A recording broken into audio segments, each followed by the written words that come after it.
Oh, and welcome back to another episode of Polymorphed D&D. We have returned to you Hey. with more content.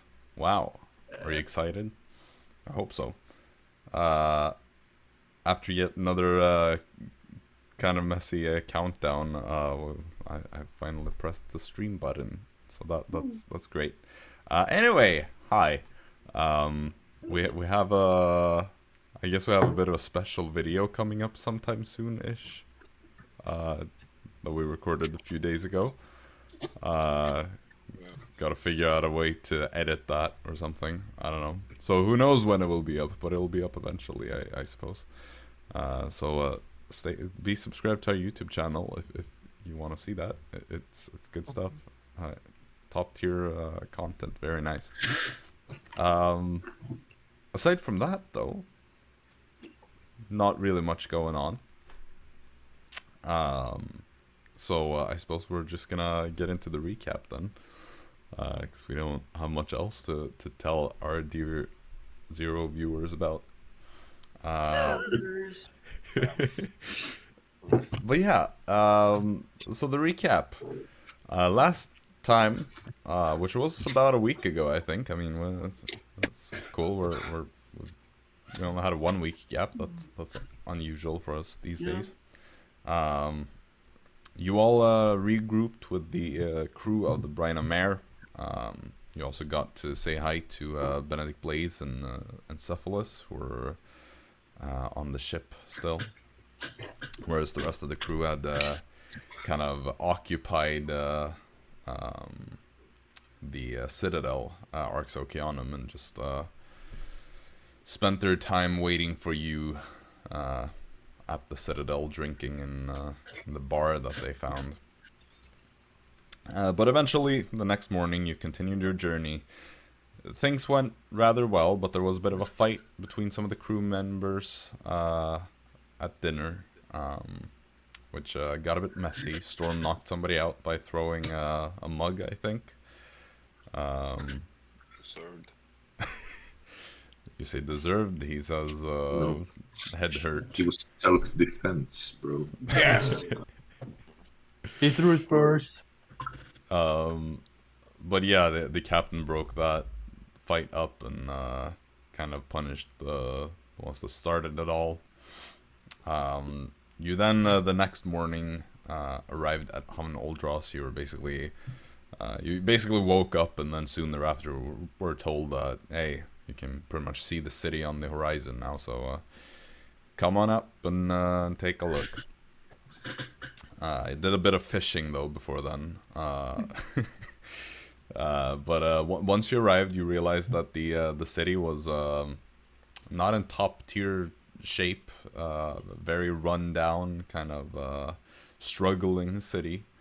But that created some differences of opinion. Whereas like Storm wanted to go explore the shady neighborhood straight away. Some of the rest of you wanted to stay out of the bad parts.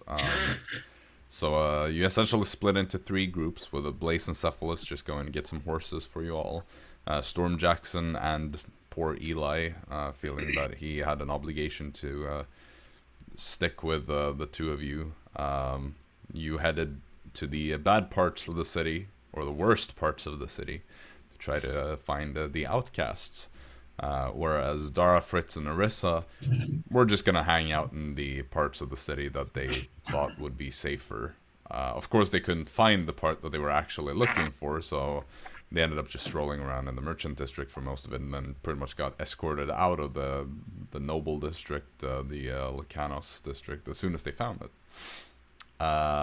Fritz, however, got a chance to assemble his special sandwich, or a sub, whatever you want to call it. Poggy woggies. And as Dara, Fritz, and Arisa were just strolling around, you also witnessed a group of thugs pretty much robbing some poor old guy of his fruit.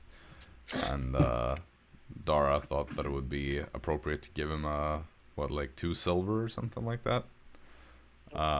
which of course Fritz decided to one up with gold, and then Arisa decided to give him a hug. So to two up it. Yeah. Sure, fair enough. But yeah, meanwhile, Storm, Jaxson, and Eli discovered the copper wire in the Dark Street district.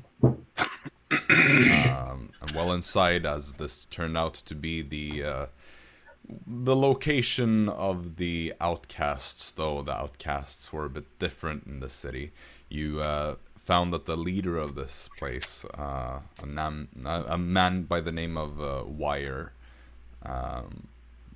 seems to be this former prince that exists through a loophole in the Alder King's pact, making him immune to the law, which Eli kind of warned you about, as he recognized this man by going off of descriptions, as he had two different colored eyes and quite unique colors and all that.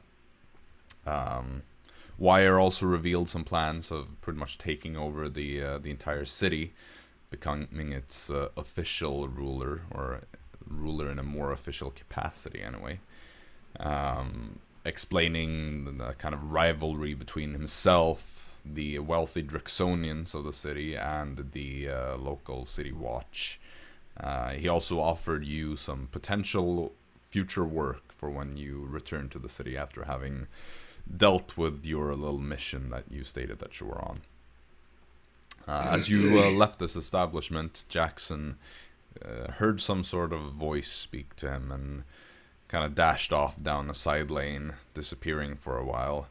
And when everybody else had regrouped at the southern gate where you were said to meet up, took a while before Jaxson actually turned up. And in the meantime, Storm kind of saw Jaxson everywhere. Anything that moved was Jaxson. And Eli even decided to prank Storm with an illusion of Jaxson, but then panicked right thereafter, realizing that he would get pranked back by having something brutally bitten off by Tornado. Funny prank. So you kind of tried to come up with some way of making him pay off his, not debt, but basically how he could redeem himself. Try to make him do push-ups, but he failed to complete a single one with a natural one and with a -1 modifier. Fritz has to start some fitness program with this. Not even 10. That's PE was not his thing. He did, however, accept the offer to go pickpocket something from someone and just turn himself invisible and strolled up to Dara and stole, I think that was a mug as well. We had a theme of mugs last session, apparently. Yeah. One being thrown by Storm and another one being stolen from Dara's backpack. It was one of the easier things to steal, I suppose. Yeah, Right. and so him succeeding to steal that was enough for Storm to decide that, yeah, you know what, sure, he can be let off the hook for now. Or at least that is what Eli thinks. Jaxson did, however, eventually appear, but Storm also noticed that he was carrying this new kind of long shaft with this kind of twisted pattern and some intricate details on it that he hadn't seen before. And Jaxson just kind of said that he had bought it somewhere, I think, or found it, or something like that. I can't remember exactly what Jaxson said. Got it from someone. Yeah, something. But eventually you at least decided to keep moving with Blaze and Cephalus also already being there. And you have one carriage and 2 horses. Most of you are riding in the carriage, but Arisa and Fritz are taking 1 horse each to just ease the burden on the poor horses dragging the carriage a little bit. And so with that, we ended last session, and that is now where we will be picking up. You have just left Havnoldras on horseback or in carriage, setting off down the quite well constructed road. The roads are a bit run down in this area, but Oseria has some proper roads connecting some of the major cities and whatnot. So it is these like cobbled wide streets that continue out of the city. Something that you don't really see in the north. You just see dirt roads and whatnot. So it's quite a lot easier to kind of go down these roads. You don't have as many. It's not as messy, though. These roads are somewhat less well maintained compared to the area around like Havenitha or Havengala, as again they receive more attention from the crown. Is there anything anyone would like to do on this first day of the journey? Still relatively early, about 12 or so, just past midday. I suppose Dara will like to try to construct some form of a parasol or some form of protection against the sun, but And how are you planning to construct that? I don't suppose there are like a lot of branches and leaves around here, right? I mean, there are trees, especially when you kind of get out of the city, or get away from the city, I should say. There are forested areas for a lot of your journey. Yeah, now I think about it, I don't have anything that I could mend them together with, so maybe she gives up after not finding anything that can mend them up together. Well, you just have to sit there kind of like holding your hands over your eyes, trying to protect them from the sun. Kind of. I thought you were worried about getting sunburnt. Roll for getting sunburned. Oh my god. Or are you? No, I don't like the sun. Yeah, oh yeah, exactly. Just close your eyes. Closed eyes. Look, it's like living. Well, can we sit inside the carriage? It's not one of those carriages. It's an open carriage. It's not like it's more like a cart. It's not one of those fancy roof ones. Think of it like that. Wherever you go, someone is having a bright light in front of your eyes. That sounds like a you problem. It is a me problem. Yes, thank you very much. Yeah, I don't think I would. Maybe you should invest in a hat. Oh! Well, they only worked for a little bit, I suppose. And I'm not better really a than hat nothing. girl. But I suppose, well, I will have to find something one of these days. She's just going to go like sure. this. Since this is your first day of the journey, I would like for a roll, a D100 roll, and I believe that it was decided that Storm would be rolling this one as everybody else was already rolling one. Ironic, everybody else got to roll on the sea, and then Storm gets to roll on land. That is, oh, that's fucking horrible. That is oddly fitting, in an ironic way. Damn. What is 10? 10 is 10, right? On which one? On the double Sifrig. On the double one? 10 would be 10, yes. Yes, 10. 17! Ooh, that's a good number right there. 17. Lucky number 17. Okay.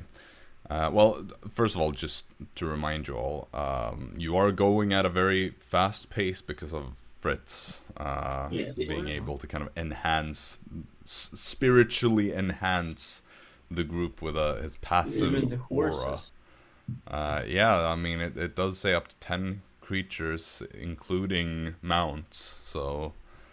yeah, Fritz, Strange ability, but it's apparently there. Everybody, the horses just get this immense boost of vigor, and that just makes them, I don't know, go a bit faster, and they can go for longer stretches without needing rest and all that. I don't know how this thing works, but apparently it does. Fritz is like steroids. Okay. It's like, just if you think about it, it's like, oh yeah, you're going at a normal pace, and you're now traveling at like 60 feet per 6 seconds. So you're going at like 10 feet per second, just charging ahead. It's like, whoa. Yes. It It's is like fast. straight up going by car. Relaxing, man. But no, it's at a normal pace, a normal. What if we like go super fast? Well, I think there's like a fast travel pace where you get exhausted afterwards. So. No, you don't get exhausted, but you just have a disadvantage on a lot of things. You can push on for more hours per day. Oh, right. That risks you getting exhaustion. Okay, that was what it was. But yeah. Anyway, you go about your day, kind of as usual.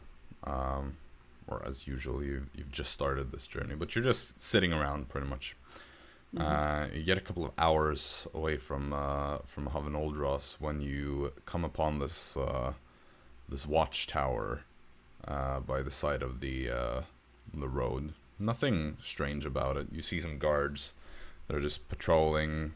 You see some other probably traveler that has kind of been stopped by one of these guards and is like showing their bag to them. They're kind of looking through it and then just telling them to continue. See, one of the guards just kind of like stops in front of the carriage and like holds out a hand signaling for you to stop. Cephalus just slows down as he's the one who's taking the reins. And you, those of you that speak Southern Common, can hear how this guard kind of approaches the front of the carriage and just says, "All right, what is your intention here?" And Blaze kind of like stammers out some vague explanation. So like, "Oh well, we are on official business here. You see, I am a historian, and I'm just really giving a very not very relevant explanation that they just kind of seem to be more confused by." But the guard then eventually just kind of says like, "Well, I'm going to need to take a look at what you're bringing with you and all that. War times and all. It's important to make sure that you're not working for the enemy." And he kind of starts walking towards the back of the carriage and then looks at all of you. "All right. So how many of you speak Southern Common?" "Great." Eli also, of course, raises his hand. This guard kind of like looks at all of you. Looks at you, Jaxson, and you, Fritz. Oh no. "You two. Where are you from?" Where is Fritz from? Thrumera. Thrumera. Tremera. Well, does he say it in Northern? No, he says in Southern Common, but he kind of looks to you. I will just answer both of them. Yeah, I'll let you. Thrumera, huh? Thrumera. Oh fuck. We don't really Yeah. affiliate ourselves with them. You don't. No. So, are you deserters? Running from the army? I'm not even enlisted. I haven't been there for a while. Out traveling, both of us. You realize what this looks like, right? Yes, we do. Two Thrumerans hiding among a mismatched band of whatever you are. Fritz, do you have... I say this in Northern Common. Fritz, do you have anything from the Barbarian army that you can show up to ease him a little bit? Like, yeah. What did you say? Like any army items? What did you say? Any army items from Belaronia. So The one who has telekinesis. Damn, Almost bro. came Damn. through her cover. The guard kind of looks at you, Dara, Mhm. and just gives you like a glance with a kind of warning intent to it. Doesn't say anything though. I say this in like Northern Common. Fritz, is it okay if I say that you're a surgeon from You lot better start No, speaking in a way that I understand, because this is getting on my nerves. One is like, yeah. Okay, so something that might help our case here is that Fritz over there is a surgeon from the Night High Brigade, the Shadow Company, I believe. I believe so. Nightside Brigade, huh? Yes. And as I recall, they were your allies. Suppose they are. What about you then? Well, we're all former members of the Night High Brigade. We were only enlisted for two missions, maybe. It was a special contract.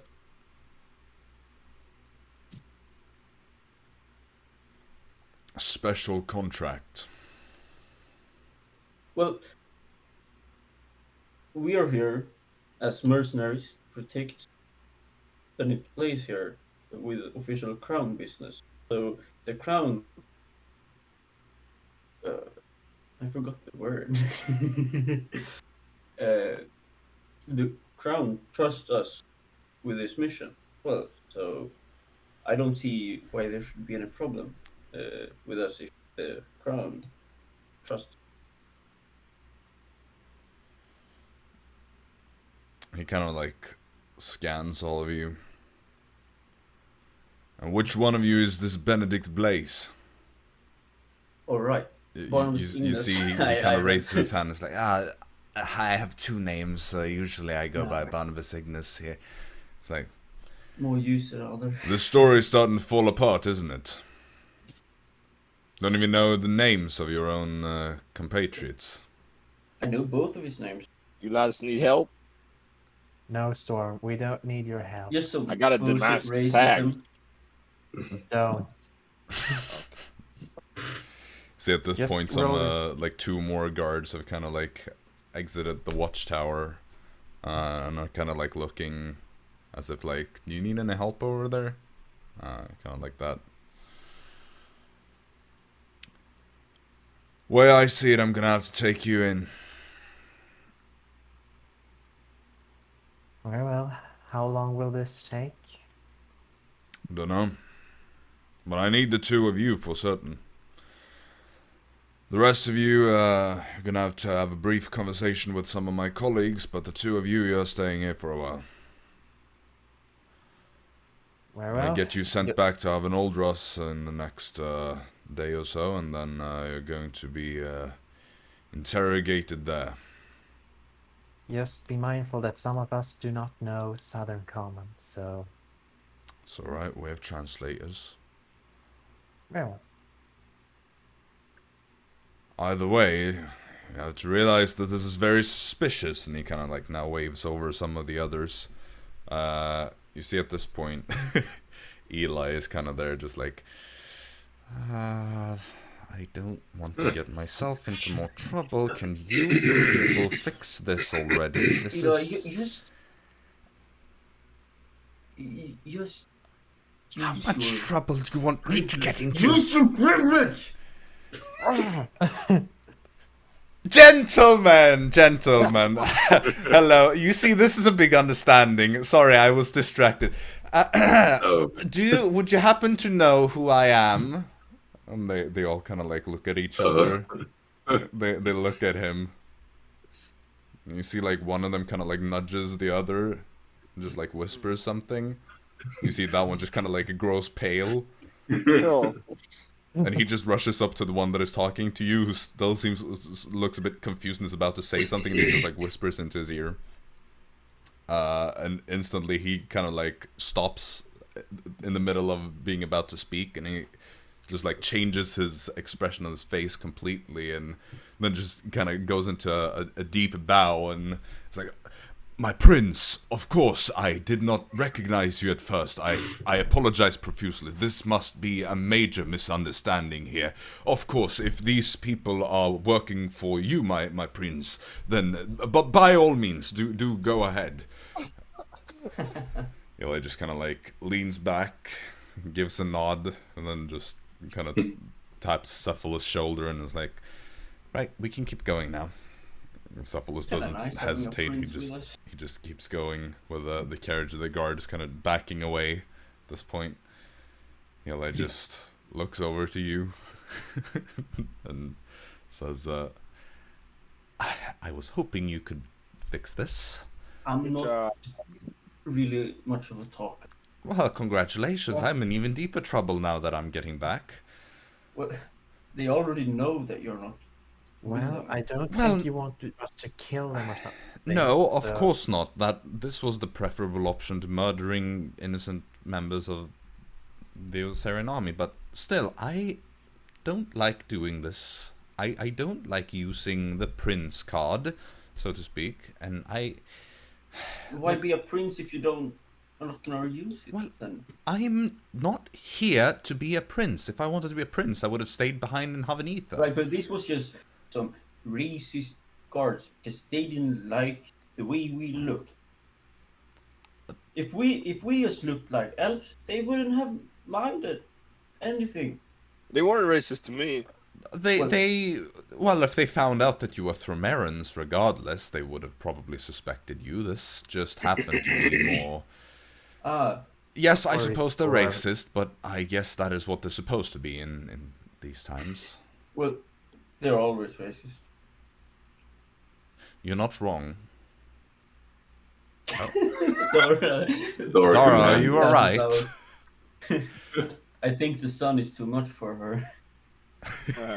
Sunstroke, that's not good. Well, we owe you one, Eli. Huh? We owe you one, Eli. You get, like... You owe me a couple. Yeah, you can prank Storm how many times you want. Hey, I wasn't in this. You're the Thromeran. I'm the Drixonian. Well, you're the one that threatened to use Damascus Hag. By the way, that is a horrible name. That was not a threat. Well, at least we told him not to do that. Right, we solved it without violence. That was just a joke, Eli. You gotta... It's sarcasm. I'm over that phase of my life. Sarcasm about murdering people working for my mother. Storm, that phase of your life was yesterday. No, that was like 2 months ago. Ah, yesterday in your mind. Look, all I'm trying to say is that if something like this happens again, please try to solve it without me. Alright. Because I don't want to get even deeper into trouble when I return. Well, if you insist, Storm, next time we find some, you can use the Damascus. No Damascus Hag. Fine, Storm, you will have to find another weapon. Don't you have two weapons, Storm? My words.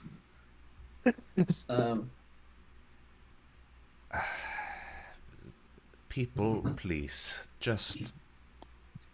I understand that you didn't choose to end up in this one situation, but... Co-people. The more... Are you co-people now? You just called us people. Well, you are people, are you not? Yes, of course. Would you rather I call you my subjects? Oh my god. No, exactly. Co-subjects. That would probably be better. Goodness sake, do you add co in front of everything? Apparently. No, we don't cooperate. So... I suppose that one is true. Either way, just talk yourselves out of the next one. Consider it, though. You'll consider it. Yes. Is that what you said? Merciful Mayor. All right. Well, let's just pretend as though this never happened, and I'll try to pretend that it never happened when I am confronted by my mother and master. Well, you would. Will you your would mother both and be master that confront anyway. you about this? Well, I'm not supposed to leave Havanitha to begin with. I'm breaking every rule in the book right now. No, I mean, not it's of the better pact, that you right? go south and north No. right now. Not the pact. What did you say, Jaxson? It's better that you go south than north right now. Well, yes, obviously, but then again, mean, at least if I were going north, I might help out with the war effort, I suppose. I think you would be in more trouble there. Well, possibly. But I don't know. I'm just not supposed to leave at all, that's the whole point. Supposed to be Well- studying. What's the freedom in that? Well, there isn't any freedom in that, and that's kind of the Exactly. purpose of it all. Just say Look, that you you're- have a you're- book with you and look, you start Storm. studying on the road. Some people have, for Storm, look, there are some people who have duties to attend to. Not everyone can just roam around completely free on the open sea, you know? That's the life. That's You're the a life co- for you, perhaps. You're a co-king, Storm. Someday you have to go back and start to... I'll just Okay. pay someone else to do my job, okay? Damn. That's what kings do, right? Exactly. Well, Definitely not princes. That's a good life. I have paying duties- people to do stuff for you. Come and become a prince in the store task instead. I have duties both as a prince, I have duties as the future court mage, and I have duties as the son of my parents. There are simply things that need to be done, and if I am not doing them, then who is going to? Storm, One of your siblings? is Well, they Tassie have the other official court tasks. mage of store tasks, or do you So have you- an open position for that?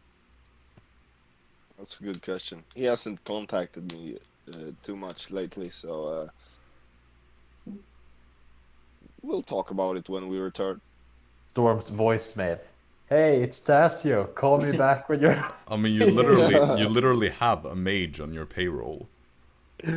Yeah, right. You literally went and hired a mage. Yeah. Oh, yeah, right. By definition, you have a court Oh, mage. yeah, right. We did. We have a contract.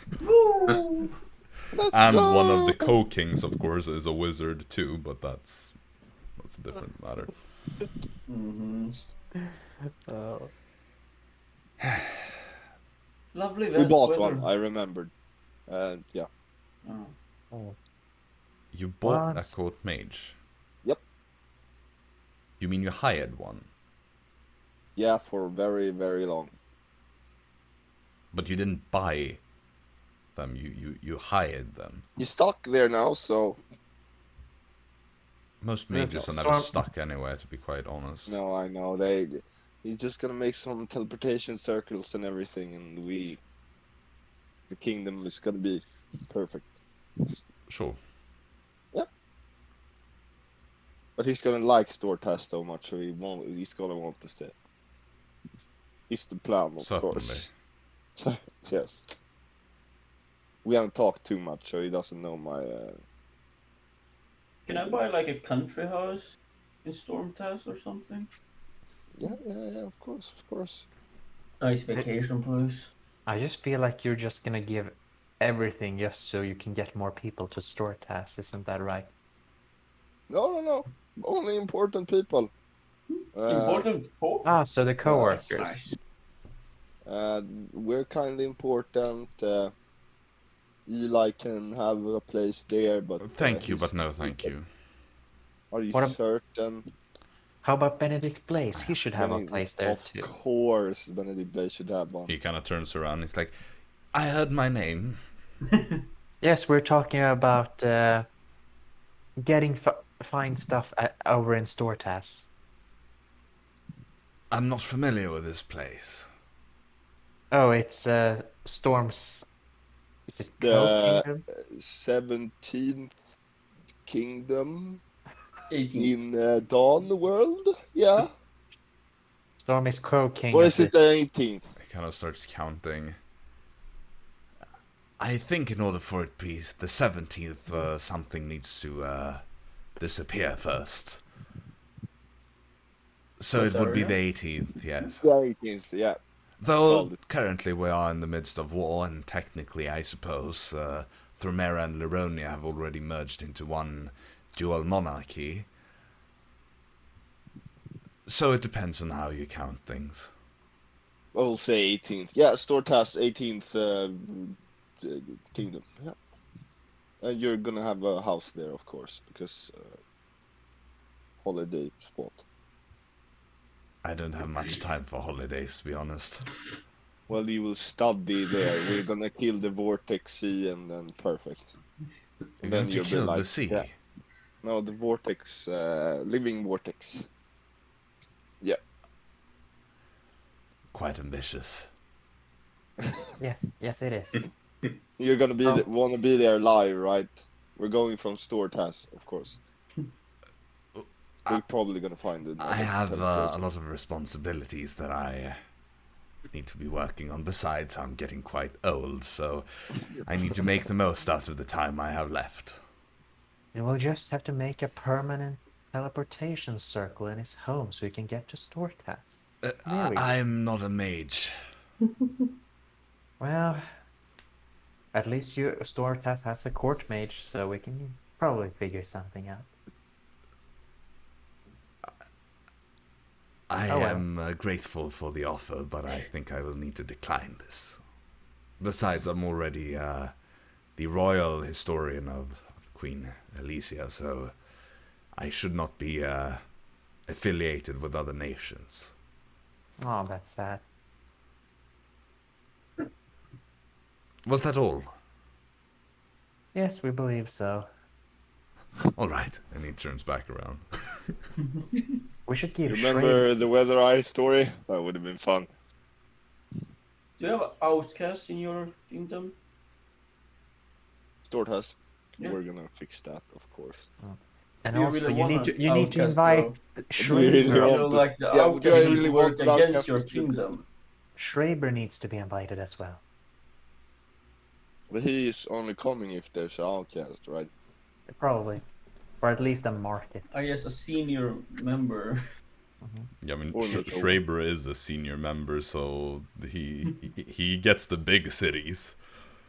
Like, normally he would be in Stranwick and Venderthal. Now he's technically in an even higher position with Venderthal and Havenitha. He manages 2 capitals.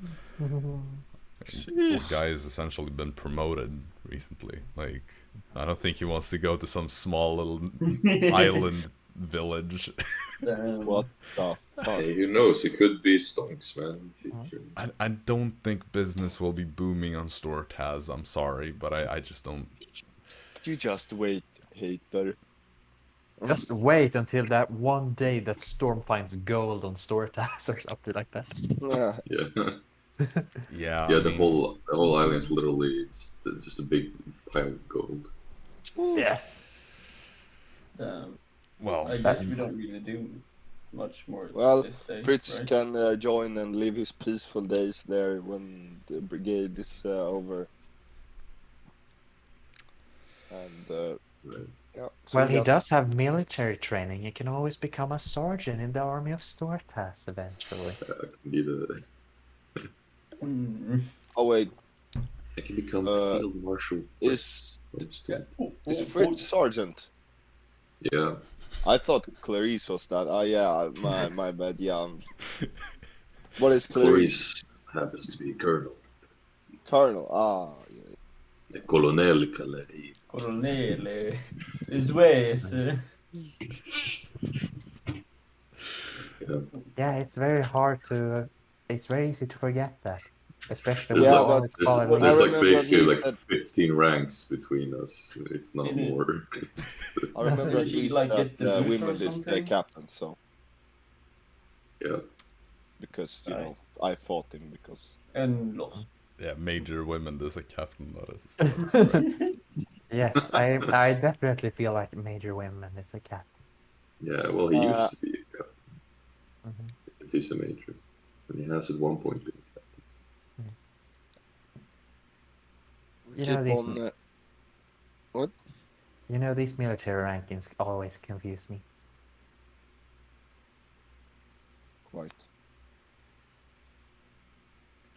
So, We Nice. fast forward. you continue along the road, just going about your day. Actually, as it kind of gets later in the day, and it gets a bit colder, especially since it is currently fall, you see how Benedict Blaze kind of grabs his bag and he pulls out a coat from his bag and puts it on. But Storm, you recognize the coat. This is one of your old coats that you gave to him back in Riverport. Oh, what the fuck? Well. Because yeah, you did donate an old pirate coat to him. Let's go. So he just kind of like pulls that on, turns to you, Storm, and just like gives you a bit of a nod and smiles as he puts this on. Wow. And then journey It's continues. romance right there. No. Oh my god. There's more sexual tension between Storm and him than Rissa and Dara. In that one moment alone. I Yeah. technically Yeah. won't disagree with that statement. Yeah. I mean, there's a lot of chemistry here. Going That on is there. more a testament to how little there is between Arisa and Dara than Yeah. than There this. is between me. It's and... like person says hi to someone, it's like oof, the tension is sky high compared to this other relationship. Well, hey, just a little like wink and nod, and just like, I know this is yours. Yeah. I mean, hey, that's. I'm wearing your clothes. Yeah, yeah. I mean, hey, that's like. So I mean, I guess yeah. Let's just Borrowing ignore clothes from each the. other. We'll ignore the small age gap of about 300 years in this. Oh, Hey, Jesus Christ. stop, people, Jacob. It's. And now Storm is like, "Hey, that's my coat. Give it back." Yeah, this is complete. Hey, that's mine. When you forget that you donated it, it's like. should I Damn, take bro. it? Yeah, Blaze is about 300 years old, so there's a minor age gap there. Yeah, half his age plus 7 doesn't really work either, so... 157 years? Yeah, no, that's... Unfortunate. Damn, Storm, you will never be in his. I think you need to adjust that algorithm for elves, though. It should be like half your Yeah. age plus 70. Yeah, Actually probably. true. Yeah, no. Anyway, you do continue, and eventually, you stop by the side of the road to set up camp for the night. Right. Is there anything that anyone wants to do? Yeah, I wanna friggin' get us some food. Let's fucking kill a deer or something. Okay, so Storm, you kind of go Perception. to hunt. Yeah. Is there anyone else that want to do something to help contribute? Yeah, I would ask Eli if he wants to gather like firewood with me. Sure, yeah. I mean, Eli is like... Sure. He can't do 10 push-ups, but he can grab some sticks. Yeah. He basically says like, well, I can help find firewood, Yeah, and that's you perfect. can carry it. That Nice. sounds great. Perfect. So I'm gonna see if goes from- Arisa has some fine spells for something here to help with. Create wood. She does have mold earth, and I don't even know what that one does, except for It just shaping. shapes the earth in different ways. Well, maybe- carry firewood. That's... Storm, you can roll a survival check. Time being. Bam! Luck! Bam! Damn, bro. That's a 19. No, I think it's more than 19. I think it's a good 10, 20, man. That's 20 total. yeah, that's a 21. 21 Let's total. go. Yeah, so you go off for like 30 minutes deeper into like the woods in this area, and you you do manage to track down. What would you find here? A rabbit, a bear. No, it would be something pretty big, but like a deer, pretty much like a nice solid-sized deer. That you, just take aim and put it down in a humane way, putting a single bolt straight through one eye, going out the other. Then you of course have to drag it back, but that is a different matter. Come on, we could have used those eyes in the bag. What the fuck? Animal eyes do not work. Fuck. I think it's. I think it even explicitly says that it should be humanoid eyes. Yeah, maybe. Fair. Fritz, did you want to do something? We'll help you carry the the logs. Oh, so you go looking for something bigger, like bigger logs.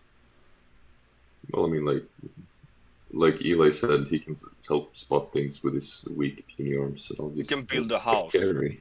Yeah, right. Sure. Yeah. Build a house. Yeah, you can build a house and you have like klossar. Yeah, I mean, you kind of go the off. natural closses of nature. Yes. You go off into the woods and start looking for firewood. I mean, you kind of quite quickly get more than enough for a campfire. Yeah. Prestidigitation to light the campfire. Yay! Dara contributed. I couldn't find the elk, but we got a deer. I think that's better, right? Landlubber food. Here we go. Does it fit on this small campfire? I mean, not the whole thing, but Well, we have 3 persons searching for wood, so we're probably gonna get a bigger campfire. I mean, we could build one of those. Like, My brother. you're making a bonfire, like a massive bonfire type thing. Damn, bro. Is that what you're trying to do? I feel like that's gonna go horribly wrong in one way. Eli just kind of has these like 3 little sticks that he throws in. The rest he's just like pointed at and be like, "Oh, that's one. That's one."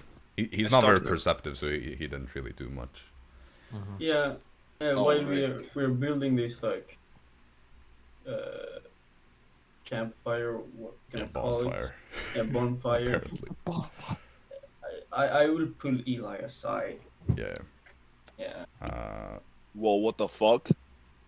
I mean, yeah. So you just kind of walk away with Eli. He just follows. Yeah, into the woods. Yo! oh yeah. More chemistry than Dara and Arisa. Damn. I'm getting alone time with a prince. Already. Prince Charming. Right.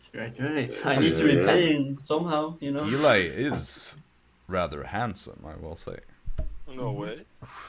So handsome man going into the woods. What can happen? Yeah, no, but you kind of ask him to just come with us. The others are busy setting up this this bonfire, and you walk off into the woods. Yeah. What did you need me here for? So I need one more favor from you. Whoa. It's an easy favor. It's just an identifier All right. that I want to keep Sure. a bit low profile. That's fine. You know? I pull it out. Oh.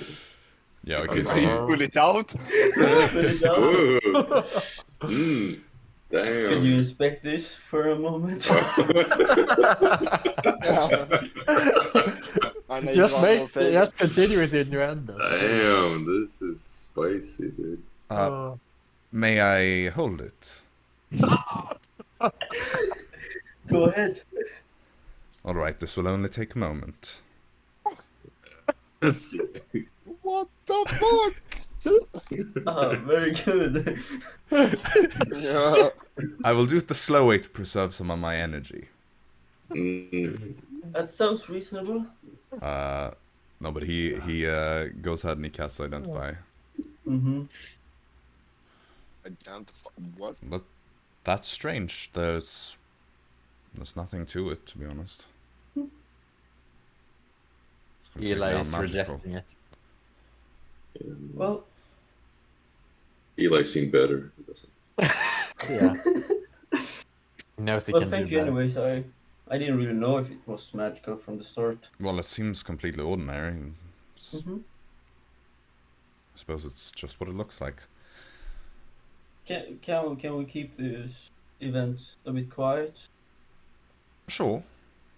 Though you'll probably have to do the lying if it comes to it. Oh fuck. Yeah, right. Look, you've seen me, okay? Everybody knows Have the moment I you try saw lying. me talking to the guards. Right, but that was you trying We to need to come up with persuade a them, I plan right suppose. now. You were being honest. I was... Because if I lied, they would definitely have thrown me into jail or something. Look, you've had time to think about this. You're the one that asked me to come with you. I have no idea. I'm a terrible liar. Well, let's just say that we just took some fresh air in the woods. I'm sorry, but even I find that to be suspicious. Right. And I'm not good at detecting lies. I mean, we can just hope that they don't ask anything. Should be that weird, right? How about I go back first? No, you go back first, and then I Yeah. will come later. Yeah, that's perfect. Like 5 minutes, 10 minutes, I don't know. Sure. Okay, I go back to the camp. Yep. You see Jaxson just kind of coming back to the camp. As the rest of you are kind of in the middle of still constructing this bonfire. I'm guessing Fritz is kind of like doing the heavy lifting. Arisa is probably helping as well because she's pretty strong. Yeah. Oh yeah. And Dara is ready with Shooting the deer. prestidigitation. Yeah. Storm, you've just been like skinning this thing, and you're like, ooh, wait, I can just cut the meat off the bones, and then I have something to do tomorrow. Yeah. So you just like quickly carve away all the meat from like the thighs of this deer, and you're like, ah, yes, a nice femur to work on. This will make for a great addition to my collection. Damn, bro. But yeah, Jaxson just comes walking back into camp. Nothing strange about it. A couple of minutes later, Eli returns as well. And yeah, you finish constructing the campfire, or bonfire, since you wanted to go for something a bit more leveled up, so to speak. Let's go. Indeed. And of course, once it's constructed, Dara, having been sitting there with her finger raised for the past hour or so, just ready to cast that that prestidigitation, you just light the thing on fire, and it takes, and it turns into a big, beautiful, blazing fire. And your eyes burn. Yeah, sure, a little bit. It makes your eyes sting because it's bright, but everybody else enjoys it. Benedict Blaze kind of looks over to Cephalus, and he's like, "Oh, it's been a long time since we got to camp around a fire like this one last. Do you do these massive fires often?" Not always. I think it's the first time. All right. Do you have a plan of how to put it out once? No. No. Well, let's enjoy it for the time being. Well, it's gonna be fine. Somehow. Sure. Are you gonna take watch overnight, or? The elves are Yeah. gonna do that. Of course, we're gonna take watch. I mean, I'm yeah, climbing up the tree and sleeping. I sleep. Sure. You find a nearby tree. Well, Dara and Eli, you can divide and Benedict and Cephalus can also divide that between them. I mean, you have 4 elves in the party now. That more than covers the entire night. Mm-hmm. Maybe like Benedict and Cephalus on. Nah, wait, no, that's a bad idea. Eli and Benedict on one, Cephalus and Dara on another. I will point out, you've noticed that both Eli and Blaze are terrible at noticing things. They are awfully unperceptive. Benedict and Dara, Eli and Cephalus. There we go. Sure. Yeah, that's fine. So, Dara, you spend your shift then with Blaze, I suppose. Yes. Do you want to talk to him about anything? Well, just some details about our destination, you know, that kind of stuff, to get some confirmation about things, I guess. Alright, anything in particular that you're asking about? Nah, it's probably just gonna be like chatter and banter a little bit, but Sure. Alright. Fritz, by the way, are you staying up like 2 hours extra, or are you getting up 2 hours early? Or are you sleeping your full night just for the sake of it? I'll just sleep in. Okay, that's fair. You deserve it. Alright, well, in that case, Dara, I'd like you to make a perception check. You can do it on advantage because Blaze would be aiding you rather than rolling one of his own. I feel like he would give me disadvantage instead. No, that's not how it works. It makes sense that he would, because he doesn't notice anything and he talks quite a lot. He just rambles on about his history stuff. Let me take a look. 20. 20. Total. Everything seems perfectly fine. So eventually you end your shift with Cephalus and Eli waking up, and Cephalus is going to make a check for them. Nat 19. Oh. And he has decent perception as well. I mean, like, you've pretty much noticed how it's always been Cephalus on the ship being like the one who noticed when you were back, or when something was going on outside. Like, Blaze would just not notice anything. But yeah, you're not awoken by anything, and you all finish your long rests. Nice. Which takes us to the next day. Is there anything you want to do before you set out? Probably put out a bonfire. It's reasonable. You manage to do this. I reckon Arisa will have something. Water elemental. Sure, Arisa turns into water elemental and just walks through the bonfire, and it puts it out. And then, as you set out again, I need somebody to roll the daily D100. So either we can start over with Fritz, or somebody else can do it. Well, let's start over. Fritz? Yeah. D100, so it's the special D10 with the double digits and the normal D10. Oh, I don't think these two. That is a 89. 89. Very Ooh, that's a high one. All right. I don't see a smile, so it probably wasn't a TPK encounter. Oh, okay. I see how it is. All right, so with an 89, you go through most of the day completely undisturbed. There's nothing really that is going on. But towards the later end of the day, as you're kind of getting ready to stop, or you're you got an hour or so left in you before you're gonna stop for the night, you see this group of kind of like vagrants, just traveling commoners, or traveling beggars in a sense, kind of like dirty clothes, just coming down the road in the opposite direction, and they one of them just kind of like stops and waves for you to stop. There's a group of 4 of them. And one of them waves Cephalus, just kind of like looks to Blaze, who smiles and like nods and like, yeah, we can stop.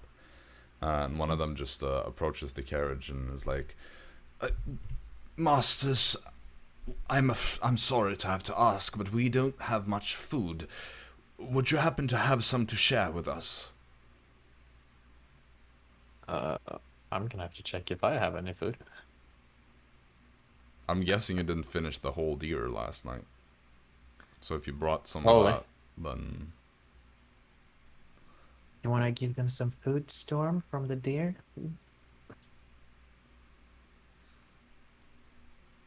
We can give you some advice about the area in exchange. That sounds perfect. Here you go, rest of the deer. Oh, that is most generous of you, sir. This should get us all the way back to Havenoldras safely. I thank you so much. No problem. they You got just- some advice? Yeah, they just kind of give you some, like, spend a couple of minutes telling you, like, oh yeah, you should avoid this part, you should be extra careful around here, the road is a bit bad around here, just some general advice, which, actually, mechanically speaking, the next time you roll for, one of these daily encounters, you get 1 re-roll in case it's a bad one. Ooh. So I get reroll. Poggers. so the next day, which you will technically be traveling for half of 1 more day, so you will, I'll say you'll roll 1 more before you get to Cairn solos. Depending on what you get, of course, it might be relevant. But yeah. Much obliged. They just Enjoy do your that, trip. and then you go your separate ways. You continue for about another hour, and then you set up camp again. Is there anything you want to do before then, or as you're setting up camp, or do you just want to do pretty much like the same thing that you did the day before? Yes. Yeah. Same the same thing. thing. All right. Yeah, Well then, Storm, roll another survival check to go hunt. Well, luck. That's a Look, 21 once more. Yeah, you find. Man, I'm so bad at coming up with animals right now. Owl. That would not give you more than like this much meat. That is Yeah. very like, have you seen how tiny an owl's body actually is? Yeah, That thing is yeah. smaller than a chicken. a zebra. A wild boar. Zebras do not roam the lands of Oseria, I'm afraid. Boar. A A wild boar? raccoon. Yeah, sure. You know, you find a boar Ah, and you shoot that thing and you drag that one back to camp. Again, it takes a while to drag it back, and it's quite tiring, but Yeah. you manage to do it. You're not too weak. You're just not very strong, that's all. And yeah, the rest of you, most of you go gathering firewood. Do you make another bonfire, or do you settle for something smaller? Smaller. Yeah, let's go for smaller. That one was hard Sure. to blow up. Arisa is like, hey, I was the one who had to do it. Mm.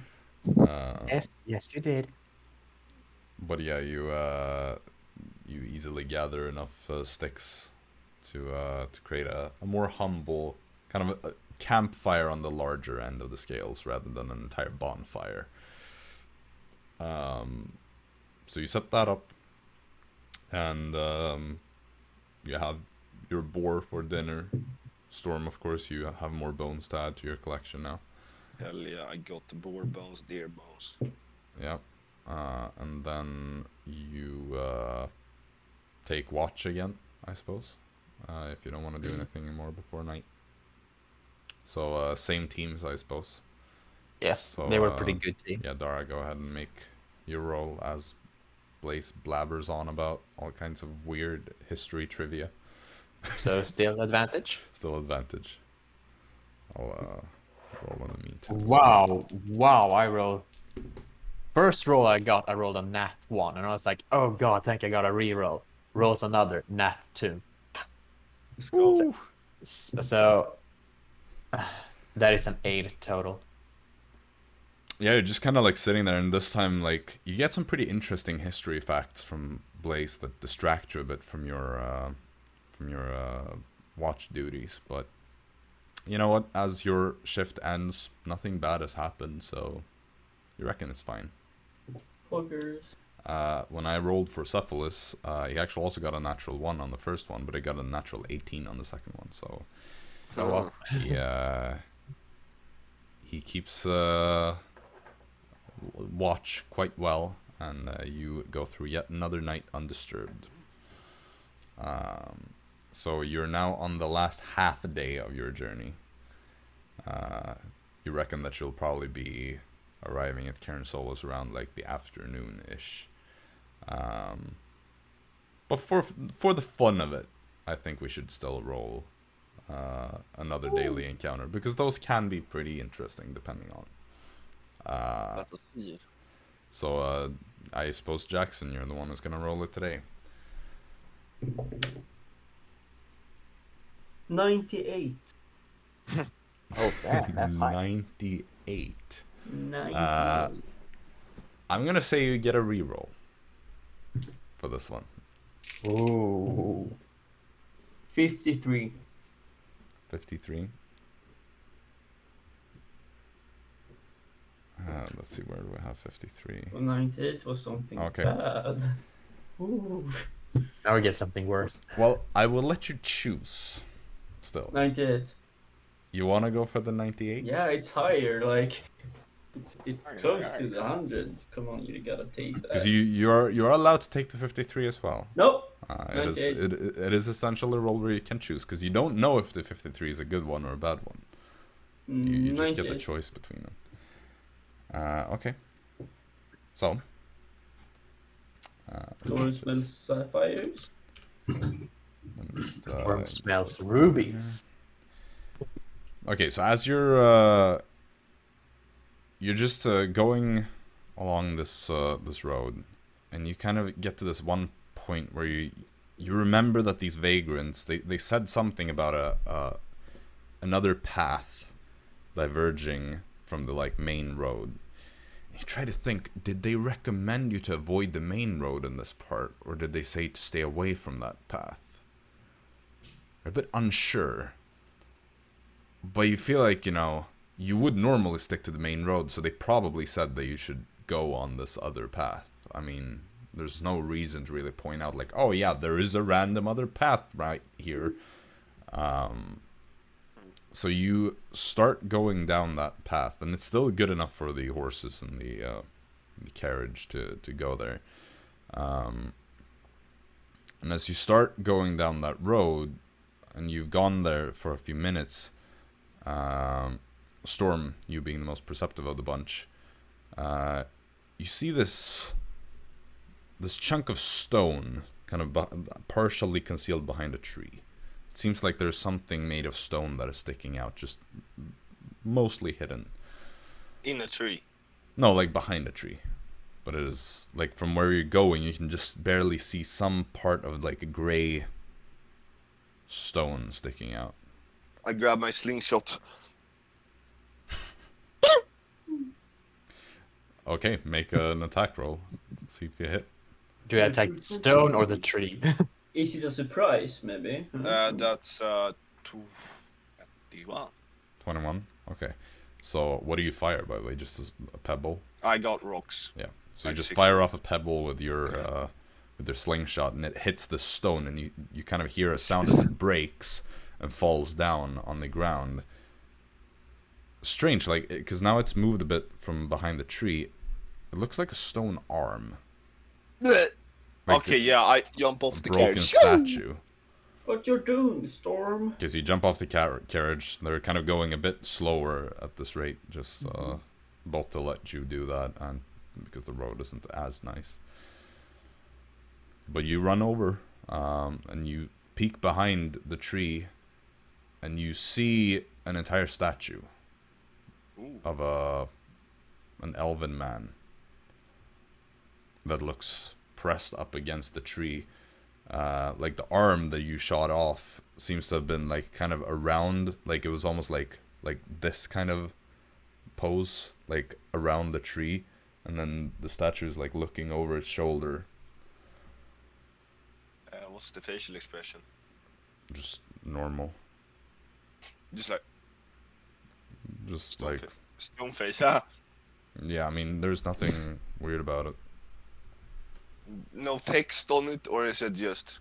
You know, it's just a straight up stone man standing behind a tree. Yo, check this out, lads! It's a stone man I am out found. nowhere. Oh, strange. I'll take a look at it. Very, very strange. I accidentally shot off his arm. Damn, bro. Oh. Maybe someone owned this statue or lives here somewhere? What do we see around us? Make a perception check. Is this like a mysterious object? Yeah. 20, Define mysterious. Is it because you're like blood hunter? Yeah. 21. How does that feature work? I get like advantage on history checks, recalling information about like stuff about it. Let me read this one. What is the Is feature it like called? supernatural things? Dream Psychometry. psychometry. Okay.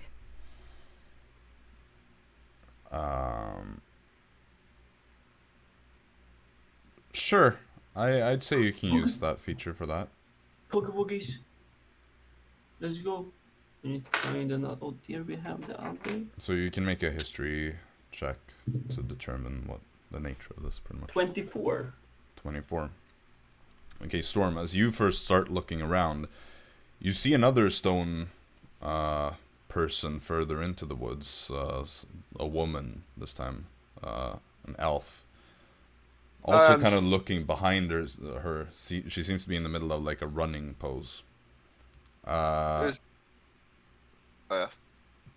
Jaxson, you kind of take a moment to touch this thing, and you kind of use your connections to whatever strange sources you draw your powers from. My own blood. There is something bad about this. Lads! There's another one there! You I get have the a- sense that this person was once a person that has been petrified. I think there's something that has petrified these people. How do you get petrified? You turn into stone. Is it Is the... that like a spell? No. Pew! Actually, I will say Oh. this. Because you rolled high and I read the rest of the feature, you get a quick like flash, like a vision as you touch this thing. And you just kind of see from this person's point of view how he's kind of standing there behind this tree, and he's like looking, just like peeking past the tree, and just you can kind of feel how it's almost like you are this person, and you just exhale, and then you look over the shoulder, and for a fraction of a second you see a figure, snakes coming from its head, and then it ends. Storm. The big round floaty thing. I saw something, guys. It could petrify. What if it's The another one? beholder can petrify. Yes. Right, Don't that you thing. remember? I do not remember that. I got a Didn't weird you flash, remember? guys. Oh. It was like I saw from this man's perspective, Oh. and I What did got you a- see? I got a glimpse of what probably petrified him. It looked like a lady with snakes coming from her head. Well, I suppose that's not a beholder, so... Have I, like, can I maybe try to recall any information about creatures with snakes as Sure. hair? Sure, I mean, Does anyone this that work with knows my? about monsters. Yeah. Does this work with my feature or not? Like You mean the inside? grim psychometry thing? Yeah, I don't know, if that works. No, that's like objects and Yeah, okay, fair. places. Well, okay, it's just history. Yeah, I'd say a history check. Sure. But you can... 17. Yeah, I say you can do it with advantage because you know something about it now. Because you've seen this thing. 17. 17 so. You feel like you can remember something about this. There are creatures that can petrify things. Very dangerous creatures. You already know the big round floating thing. This one, you know, you can kind of vaguely remember it's been called a Medusa. This type of creature that, you know, usually hides in woods, kind of building. Is it a maid? Stop. Stop it with the inside jokes, okay? Or the references. Okay. No, Yeah. yes, it is a Medusa. That is correct. No, but it's pretty bad stuff, and from what you know, it's very dangerous facing one of these things, because if you're not prepared, you can easily, with a single glance, lose your life. Guys, I think we should turn back before we encounter this thing. Oh, we want to check it out? If you This- look at it, you'll turn into stone storm. You'll turn into storm. Yeah, Hey, right. lads, you should look at it. Turning to stone. Well, So you wanna live? Probably we should head back, carriage, and get the hell out of here, because I don't wanna encounter that thing. I feel like that's probably a good idea if that's the case. I've never heard of It's such a creature. I believe it's come called on, lads, Medusa. adventure. We can see a Okay, snake sure. Let's flip a lady. coin then. If what side do you want? I want heads. You want heads? Let's see Yeah. here. Do I have a coin? Yeah, I have a coin. Nice. Okay, if it lands on head, we're exploring. Yeah. It's heads. It's heads. Well, I guess we're going on 2 adventures today. It's Yes! a really bad idea, but Fritz, do you wanna come adventure with us? You might die. What? Not really, no. I don't feel like going on an adventure with you people. You see Eli kind of like jumping off the carriage, and he just walks towards you. Did I hear that right? Adventure, you might die. Right, but do you know what a Medusa is? Name rings a bell. Yeah, look at this statue. Seems like there's one in this part of the woods, and Storm wanted to explore it, and we flipped a coin, and he won. And you do remember what your job here is, to keep Master Ignis Yes. safe.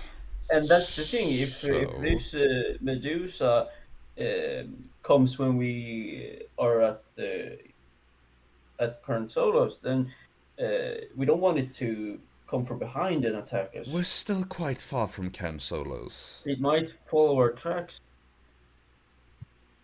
I think it won't breach the walls. Besides, it is a guarded fortress. Right. I'm sure, if anything, we would want to fight it in the fortress rather That's than fair. in the woods. Well, we can flip another coin for your. No. Okay, you want heads or tail?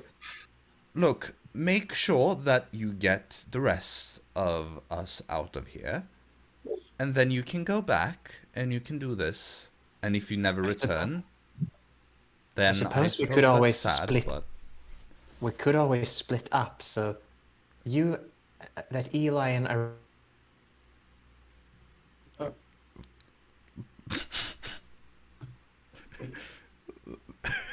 great timing. I suppose we could always split up. Damn. just as I was. Y'all are You said, I suppose we could always split up, and then you froze. So Yeah. take it from there. So basically, that 3 of us could go after this Medusa thing you call it, Right. Yes. and the rest of us could act as bodyguards towards the rest. But So who are going to go after it then? Well, I'm certainly going to be a bodyguard, and I don't care what you decide. All right. So are you sure you want to do this? We'll just return, as Eli says, we have other works. Well, let's turn around then. Yeah. Shall we? Can I make a perception check to see if I can see the Medusa? Sure. Sure. 7. Okay. The rest of you see Jaxson kind of looking around into the woods, and then he turns to stone. And, No, you don't see no. anything. Okay. There's no Medusa to be seen. Okay, let's keep on going. Let's go. Let's go. I believe that's a good idea. Right.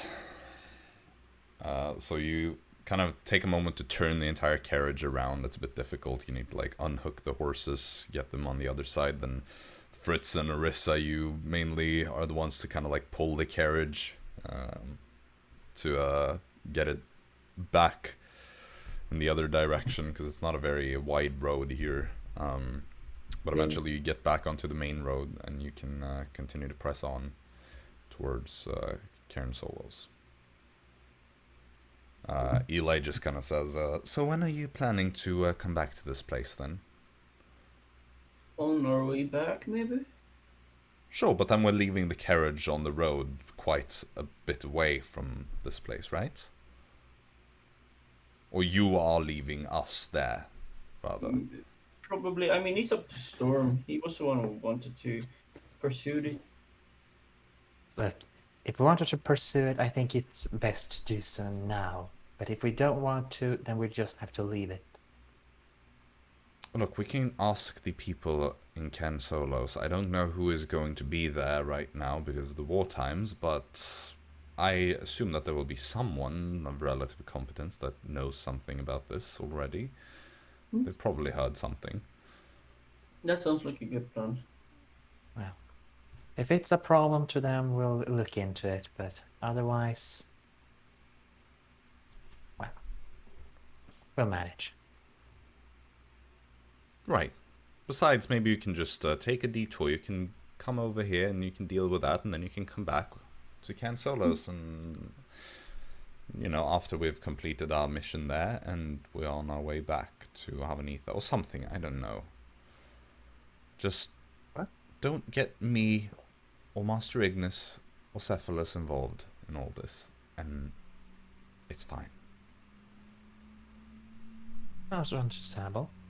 Great. Then we are understood. So you continue on with your last part of the journey. Is there anything else that anyone wants to do before you pretty much are going to arrive at Cairn Solos? No. No. All right. Really.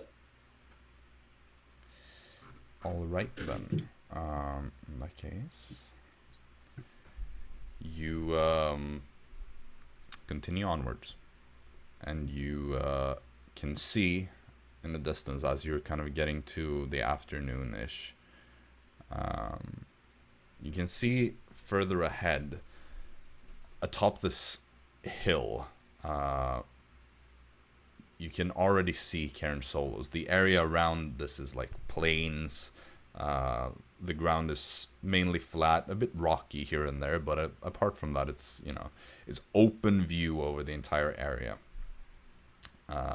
And atop the hill, you see these kind of stone walls made of a beige, kind of lighter stone. The walls of the fortress itself don't seem that impressive, at least not when you compare it to the legends about this place, how they held back the entire Draxonian invasion, pretty much turned that entire war. The walls are just quite low and very like flat, simple.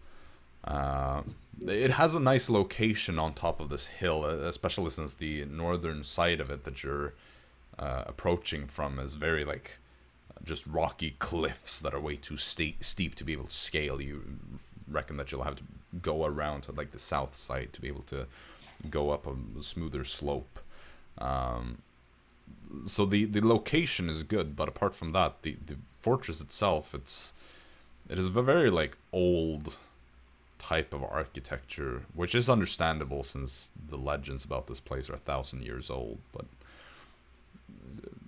it just doesn't quite at first glance live up to its legendary status, at least not compared to the expectations of it. But as No you one draw else knows this. Huh? No one else knows this, so we have visited the legendary place. You've been told that it was. You all know that it is the place where the entire Draxonian invasion turned around. Yeah. Like where the Battle of Cairn took place, which was the turning point of the war. Blaze has told you about this. Wait, why is it destroyed? It isn't destroyed. Oh, okay. Blaze told you that part of it got, the armory got destroyed in the invasion, but it is... And that is what we are looking for. You're looking for the part underneath that the entrance to it collapsed with the armory. Yeah. But the most of the fortress still stands and has been renovated. There's no hole where the old armory used to be. Why did it turn? Why did the Draxonians start to lose when... Because they had a very bad defeat. And if you want the full story, you can certainly ask Benedict Blaze. Benedict, how did Yes. the wars turn when they came to Cairn Solos? Do you want me to tell you the full story then? No, I just want that information I just asked you for. Well, the very short version would be that the leader of the invasion, General Zhao from the Draxonian Empire, was slain at this battle. Zhao. General Zhao. Zhao. Do I know this name? Make a history check. I don't think Storm paid much attention to history, but certainly possible. That's why I roll like this. History, that's a 8. Lucky.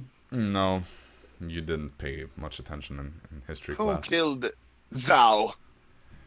Well, that would be General Albus Lycanos, the ancestor of the Lycanos family that still has been charged with taking care of Cairn Solos to this day. How's that going? What do you mean? Is Cairn Solos back at it on its feet? It's been 1,000 years since the Draxonian invasion. Yeah. So, but is it still quite, nice? yes. Does that family still live on? Well, that's what I said. They are still charged with taking care of the Yeah. fortress to this day. The descendants of General Albus Lycanos, that is. Interesting. So if you're born as a Lycanos... Well, yes, you will be taking care of this this place. Then, currently General Sanctius Lycanos is the master of this place. He also, of course, wields the legendary spear of General Albus Lycanos. Yes, it was used to slay General Zhao in the Draxonian invasion. It is, well, in Northern Common it would be translated to the Wolf's Bane. What does the Wolf Bane do? Nothing? Or is it just a cool sword? Spear. Spear? No, it is said to have some sort of magical properties, but I am not a scholar of magical items, per se. Its name is... in Southern Common, its name is God, I gotta make sure I don't butcher this. Nah. It is Licoctonum.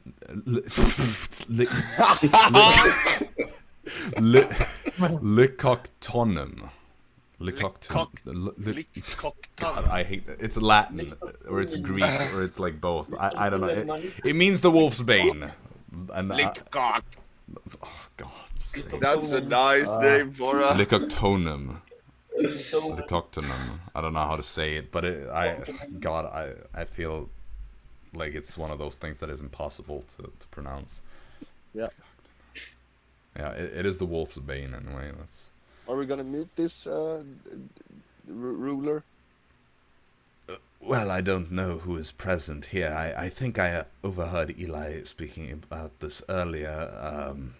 Well, I suppose I can openly say Prince Ellis said now that your identity is no longer hidden, and Eli just nods. All right. Regardless, I don't know who's going to be here because many of the best soldiers in the Queen's service have been called away for the war. But it is certainly possible, though I wouldn't expect to meet him. Though it isn't impossible that someone from the Lycanos family is still here. Is anyone neutral in the war, except Stortas, of course? Well, as of right now, a fair amount of nations are not directly involved in the war. Though there are rumors that essentially the vast majority will be involved soon. I believe that nations such as Terrarendur will not directly be taking a side, but will primarily be trading with one side or the other. Essentially lending non-combative support. Though those nations are few. Even my own home nation of Gen Elthor will likely be involved. They are old allies of Oseria, and I hope that they will be taking our side. But it's been a long time since I set my foot over there in the corner of the world. So I don't know how things are there right now. Regardless, did you have any more questions? Well, No, not for the moment. Thank you. Very well. So you just continue the last part of the journey. At this point, you've already kind of gone around the hill, and you're now making your way up, approaching the gate. There's kind of this portcullis that has been lowered, blocking your entrance. But you see outside there is already this group of soldiers that kind of stands there waiting. This phalanx of soldiers wearing kind of typical southern style armor. It is a bit reminiscent, just a little bit, of Jaxson's old armor from back when you first met, though that was more of an Arcanum style armor, whereas this one is there are similarities. They have these kind of like breastplates, very kind of ancient Greek style, to give you an idea of it, of what the armor looks like. But you see on the chests of their breastplates there is this insignia of a front-facing wolf's head that covers all of their armors, or that is a centerpiece on all of them. They also have these on their helmets, these kind of turquoise plumes.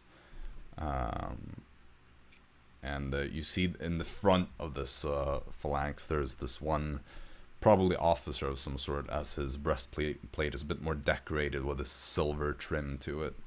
Kind of stands there with a spear. He just takes off his helmet as you're approaching, putting that under his arm. and you see this high elf man, quite a bit taller and stronger looking than most elves that you've seen. Kind of comparable in physique to like Fritz, for instance. Damn. So elves don't often get that like big in terms of muscle mass. Even though an elf can be like just as strong as a human, they usually look a bit more lean, I suppose. Just like they don't have the same size of the muscles, even at the same kind of strength. But this one, he seems quite unusually big for someone that looks to be a full-blooded elf. He has this very stern expression, light gray eyes, very like military posture, very short blonde hair. Looks to all of you as you approach, and you see he kind of primarily focuses on Barnabas or Benedict Blaze, as you all kind of like get off the carriage and make your way over to this group. They just approach you a little bit, and this officer steps forward, gives a short bow towards Eli first, and just says, "Prince," and then bows again to Benedict Blaze. Almost looks like he gives Blaze a deeper bow than he gives to Eli. Also Storm as well, of course. He doesn't really look at all of you just yet, anyway. And then he says like, "Master Ignis, we have been told to expect your presence here." And Benedict just kind of like nods and it's like, "It is most kind of you to come here and meet with us." And he nods, the soldier, and he says, "Allow me to introduce myself, Master. My name is Lieutenant Abelardus. I was told to come here to see that you are properly welcomed to Cairn Solos, as I understand you have not been here in a long time." Benedict Blaze just nods and confirms that. Just for DM, it was Lieutenant Aldous, right? Abelardus. Abelardus, thank you. I'm writing it down. Yep. He kind of briefly looks over to the rest of you, not really saying anything, just gives a quick scan across the group in a very like security type way, making sure that you're all under control. And then he continues, and he says, "Well, I shall not keep you here at the gates any longer. Besides, I have been ordered, or asked rather, to bring you all to Lieutenant Lekanos." You see Eli kind of like stops for a moment, and then he just looks over to the lieutenant and says, I apologize, Lieutenant Lekanos. Would that happen to be Coretta Lekanos?"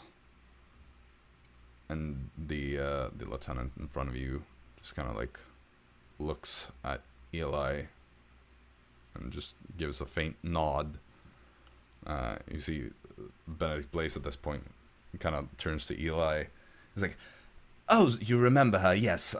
So you recall when the two of you studied together? You were always my favorite students back then." Eli just kind of like, yes, Master Ignis, I do recall. So she is here then. I'm surprised that she's not fighting with her father at the front lines. And the lieutenant just says, "The reasons for that are not for me to tell you. However, I myself was initially set out with the General Lycanos. However, I was returned here shortly thereafter due to an injury, and I've been recovering since. Lieutenant Lycanos has been staying behind, however, and taking care of Cairn solos. And Eli just kind of like pauses, nods. Thank you, Lieutenant. Well, let's go then. And you see the lieutenant just kind of gives a signal, and the portcullis opens, and he leads you through the gates, and you're taken into the main area of this fortress, the walls surrounding this open kind of courtyard. There are multiple like smaller buildings spread out throughout the interior of the walls. Many of them kind of like half connected to the walls themselves, but there's the central building a bit larger than the others in the middle of this kind of open area that the lieutenant is leading you towards, and he takes you in through the front entrance, and directly to your right there is this kind of wall with a door, and outside it you actually see sitting there and waiting patiently a massive white wolf, a dire wolf to be precise, who's just kind of like sitting there outside the door. He looks at all of you as you're entering. There's a very strange kind of like intelligence to this wolf. It doesn't look like kind of feral beasts that you would find out in the woods. There is a higher level of intelligence to the way it looks at all of you and kind of studies you. But it doesn't do anything really. It just sits there next to the door. It's a faithful companion. Just kind of like as the lieutenant approaches the door, he just kind of gives it a quick pat in the head, and it just kind of allows that. Not really given any more. It doesn't display any kind of real affection. It just stays focused on its like guard duty, looking at all of you. But the lieutenant just kind of like bangs on the door and says in a quite loud way, "Lieutenant Lycanos, Master Ignis has arrived with his party." And then just kind of backs away. You see Blaze and Cephalus kind of walking up to the front of your little group. And soon enough, the door to this room opens, and you see a quite young woman, probably around the same age as Eli. Also dressed in the same kind of armor that the other lieutenant is. She has a very like soft face, also high elf, blonde hair in these two kind of short braids that just barely reach the shoulders. Very kind blue eyes as she just looks over straight ahead towards Blaze, who's standing there kind of smiling as she opens the door. And you see she looks at Blaze with a growing smile on her lips, and she just says, "Master Ignis." And then you see she's about to just kind of do something, stops herself, and then she just lunges forwards towards him and gives him a big old hug. And then kind of like he hugs her back, and then she backs off a little bit, just softly holding her hands on Blaze's shoulders. And she just like still smiling, super happy, just says, "It's been ages since I last saw you." And she looks over to the side and she sees Cephalus standing there also smiling. And And she just goes over and gives him a hug too, and says like, "Oh, Uncle Cephalus, you too. It's been so long since I last went to Havanetha, hasn't it? I'm so glad to see the both of you." And then she just kind of looks over to the side, and she sees the rest of you and Eli standing there, and she just freezes for a second upon seeing Eli, and then just kind of bows a little bit, says, "My prince, I did not see you there. I apologize for breaking protocol in your presence like that. I was simply overwhelmed, as you probably realize." See, Eli is also kind of smiling just a little bit. Looks at her. "It's all right. Don't worry about it, Lieutenant. It's been quite a while, hasn't it?" "Most certainly has. I'm sorry. The rest of you, my name is Lieutenant Lycanos. I'd like to welcome all of you formally to Cairn Solos. My family owns this place. You must be the people escorting Master Ignis. Is that right?" Yes, the co-workers. Correct. "Right. A creative name. And what are your names, if I may?" Captain Storm at your service. Point to... Dara. Yeah, Dara. Dara Raethran. Jaxson. Fritz. And Arisa says her name too. Yeah. Well, the co-workers then. I hope you will feel right at home here. Of course, it is already getting quite late, so I would offer you all to stay the night here if you'd like. We can serve you dinner as well. It might not be whatever you're accustomed to, I don't know. We are a military fort after all, so we don't exactly offer delicacies, but... Sounds wonderful. Yes. Excellent. We're not too... What do you call it? Picky. Posh. Picky, posh, yes. Excellent. Except one. Of course, and she just kind of turns back to Blaze and to Elisad, and she just says, "My prince, I will of course offer you the guest quarters. However, Master Ignis, that would mean that you would need to stay in the barracks, as we don't have that many guest spaces here at the fortress." And Eli just says, No, please, I insist. You should give the special guest quarters to Master Ignis. After all, he's here on official business, and I am just tagging along, so to speak. Besides, I've grown quite used to lodging with the co-workers here, so I don't see any harm in doing that for one more night or so. She nods in a way that is almost more of a bow, and just says, Of course. You're free to divide the quarters as you'd like. Then, Master Ignis, please do follow me.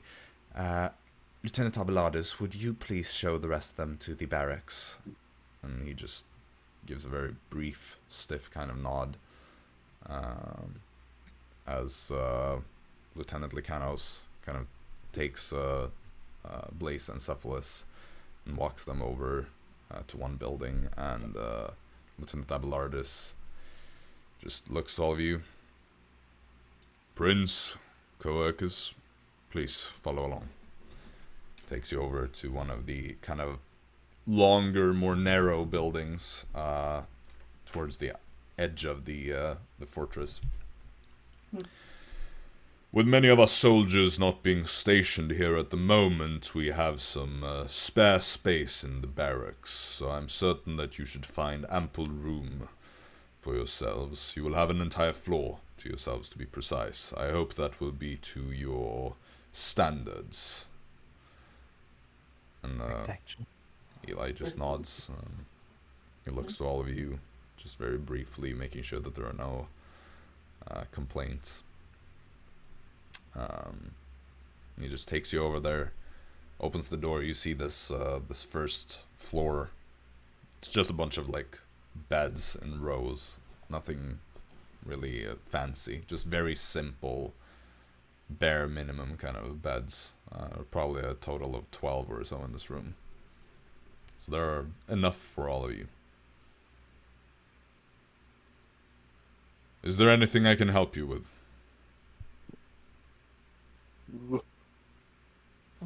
No, No, thank you. I don't think so. I think we have Excellent. everything. In that case, he kind of again just throws a quick glance over at Eli. I will be leaving you.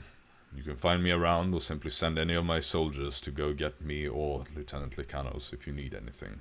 Otherwise you will be collected when it is time to feast. And he just gives a brief nod, turns around in a very militaristic way, and marches out of the room. And then you see outside, he kind of like meets up with a small group of soldiers that are waiting, and they kind of make their way away from there. Blaze. Well, you're... Blaze is here, right? Nope, he went off... Blaze and Cephalus went off with Lieutenant Likanos to go to the guest quarters. Okay. Eli is here with you, though. Eli, Yep. do you know what the wolf... What?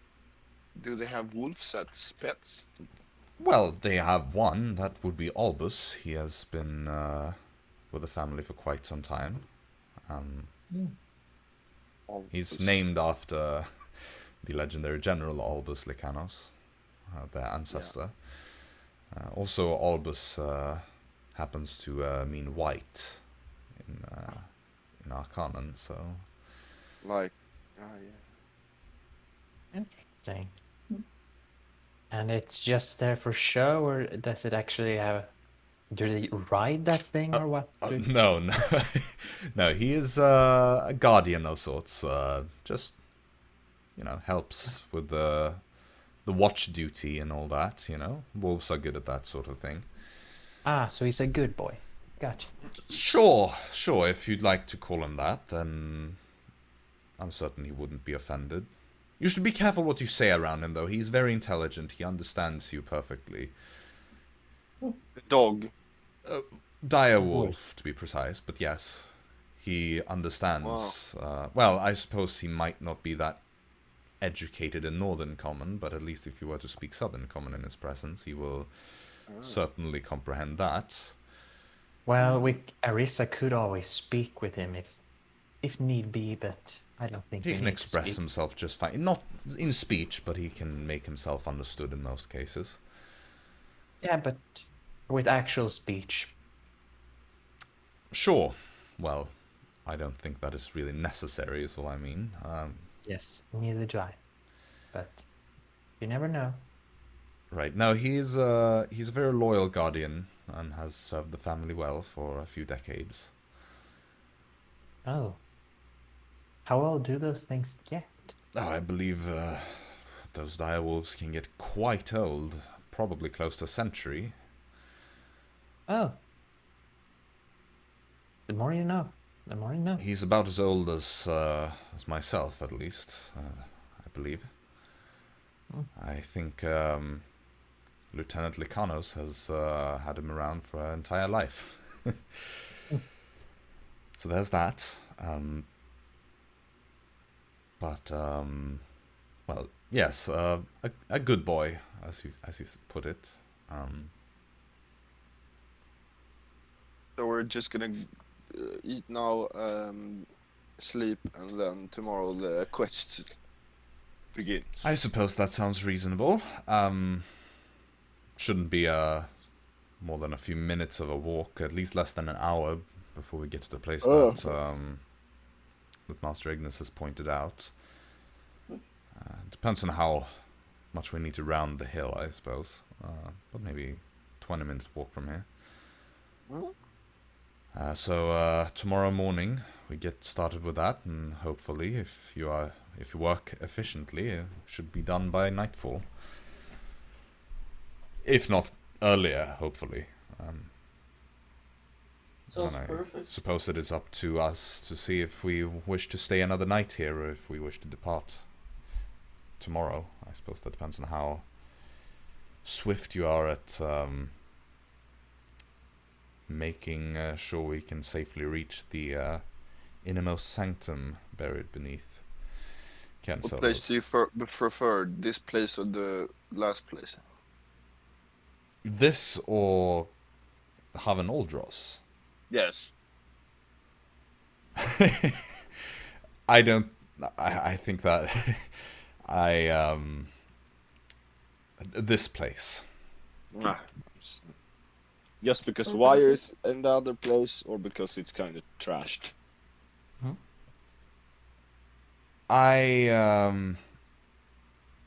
No, neither one of those reasons. What is the reason? I know the some members of the Lycanos family quite well from my childhood. Any history, like?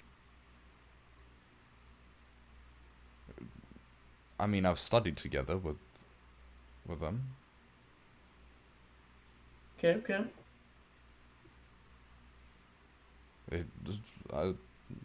Was that not what you asked?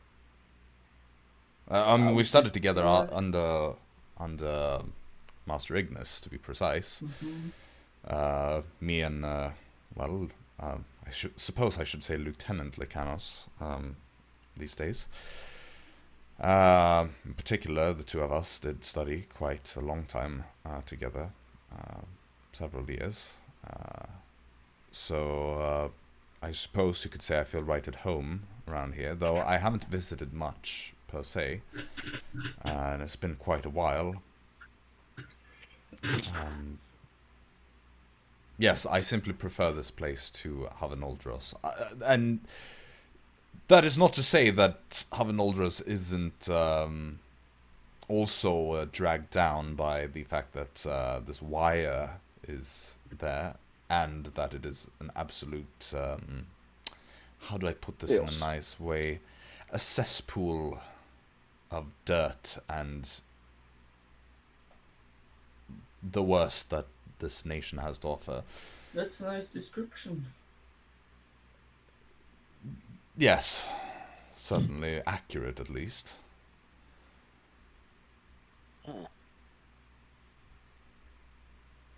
But yes, I simply prefer Cairn Solos in just about every regard. Not to mention that it is a fascinating place of history. Fair enough. Did Drexonius retreat when Zao was defeated? Well, they retreated from Cairn Solos, and it certainly marked the beginning of their downfall. Again, you should probably ask, either Master Ignis or Lieutenant Lycanos. They would know the history of this place better than I do. What was Zao, the king? No, leader? But he was one of the iridescent emperor's most decorated generals, and he was generally attributed with the success that the armies had seen here in their campaigns in the Dawnworld. I believe he had just recently, after essentially dominating the eastern flanks around Fainlar and Velendor, as Oseria and in part Taithwen put up more of a resistance, the general moved over to the western flank, and I think he just wasn't prepared to meet an opponent as worthy as General Lycanos. Essentially, he underestimated us, and he paid with his life. And without unfortunate. Without General Tao, the Drexonian forces were not as... they didn't quite have as an advantageous position anymore. How long has the iridescent one lived again? I am not an expert on Draxonian history, but I know that he was already on the throne 1,000 years ago when the invasion happened. So, 1,000 years ago. At least, yes. But I believe he had already been on the throne for some time at that point. He is a demigod, after all, apparently. Or you know. Yeah, how do you just become that? Well, I suppose you'd have to ask him. No, actually, because on second thought, don't ask the Iridescent Emperor. I've heard quite strong things about him, and he is I kind of not, want to. He is apparently not an easy man to speak with, from whatever I've heard of ambassadors and such from Draxonia. Though it might also just be because Osaria's relations with Draxonia are quite sour. Yeah. Come to think of it, there are probably many reasons why he wouldn't be very friendly to. Was Lizardfolk fighting with him? I don't remember. I don't know anything about your people, to be quite honest. Perfect. I knew of your existence, but I don't know anything about your culture. It may even be slightly outside of Master Ignis's reach, to be honest. But you can certainly ask him. I'll do that. Yeah, you go ahead.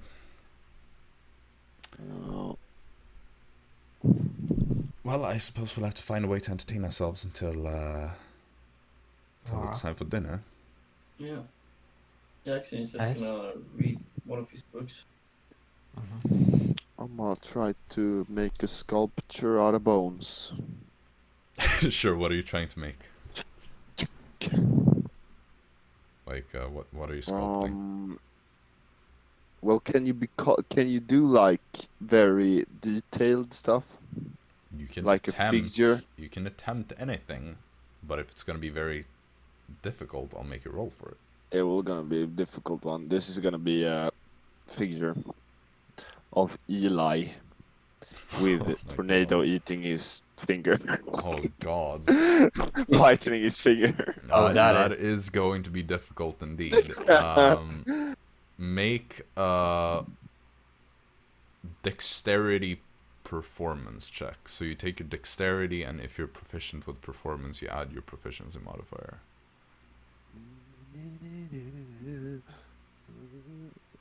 Okay, so I don't add the performance and dex, only if I'm proficient. You only add whatever proficiency modifier you have on performance, because you're a rogue. If you have a proficiency modifier that is doubled, then luck or proficiency bonus. That is 17. Nay, 18. All right. This is a very difficult thing to make. Understandable. So you try. You manage to produce something that looks like a very stiff person, but you don't exactly get the details right to make it clear that it's supposed to depict Eli. Nor does you realize that you make a mistake with Tornado, where he's too small to the point where it just kind of like breaks off, and you get a humanoid figurine though in a very stiff pose. The figurine is thrown into the wall. Yeah, it just shatters into shards of bone. Fuck you, bone. That's a nice storm. I'll try later. Again. But in a better state of mind. Is anyone else gonna do anything? Because we're all in a large barracks room. I feel like it's perfect time for Dara to finally practice her ocarina, not playing. Okay, make a performance check. You remember that last time? That was quite a while ago. Yes, it was, and it was Nat 1. That's why Dara was ashamed to play it for like. Oh God, that's like months. even. Dude, it's almost a year at this point. Well, I mean, like in game, it's been like months. Yeah, I mean it's almost a year actually in game. Was That's it like the thing. right at the beginning of the campaign? Yes. Okay. Well, fair enough. Damn, bro. Her Goliath family, that was the last time.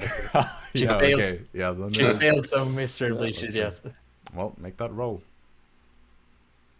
Ooh, now I gotta check her performance. That's not every day. And it's charisma based. Yeah, but I don't know if she has a. Okay, 13. Or I suppose it's technically a roll with your ocarina thing. So if you're proficient, you'd add proficiency. She's actually proficient in that music So instrument. then it would be charisma plus proficiency, if that makes a difference. Yeah, that would make a lot of difference actually. That would give it all the way up to like 19, I think. Alright. Yeah, I mean, 19. you managed to produce some melodies. You're not like you haven't trained for that long with it, so it's and besides you haven't played it in a while. But you compared to last time, it doesn't sound like a death whistle. It does like you make melodies. The melodies are simple, but you still play it properly. So you just sit in your own corner and do that. I will summon my unseen servant and make him plug my ears while I'm reading. Sure. you see Jaxson just sitting there, and his ears just very subtly move a bit when he like moves around because the fingers are in there and it causes them to like just move a little bit every once in a while. It definitely does lower the volume of it. Okay, anything else before you're summoned for dinner? No. Nope. No. Well, in that case, I think we should go and get some food to eat too.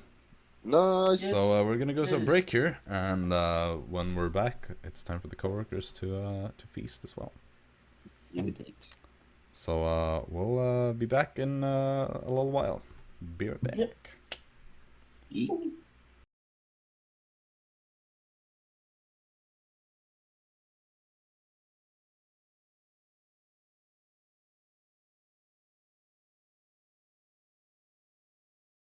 And we are live. Hello, everybody. Welcome back. I hope you're doing all right.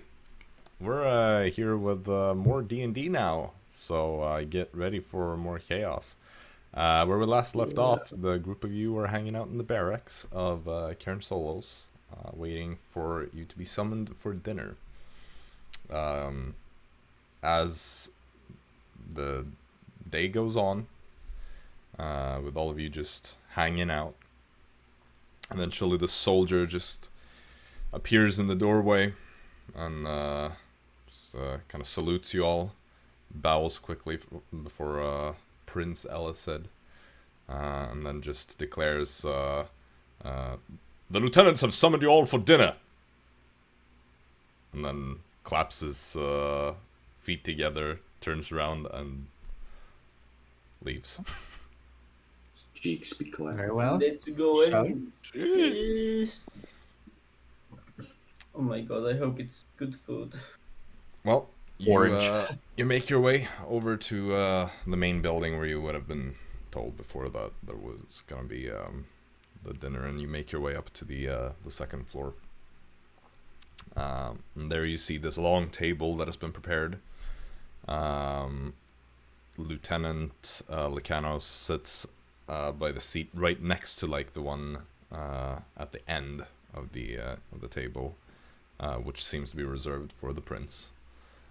And you're all pretty much just told to sit down wherever you want. Basically, in that like kind of end of the table, you have like Prince Elised in the corner. On the left side, you have Lieutenant Lycanos. On his right, you have Blaze, and next to Blaze, there's Cephalus. The rest of the seats are free. You see Lieutenant Abelardus is just kind of like standing, kind of waiting to see where everybody else sits down before he takes a seat himself. Or just take a random one doesn't really matter. I'll sit next to Jaxson, and I suppose Arisa on the other side. Sure. Barbas. I got sandwich. Okay, sure. And Fritz, do you sit next to, I mean, well, does it depends matter? on... No, just curious, you know. Wait, so what are the options? Storm.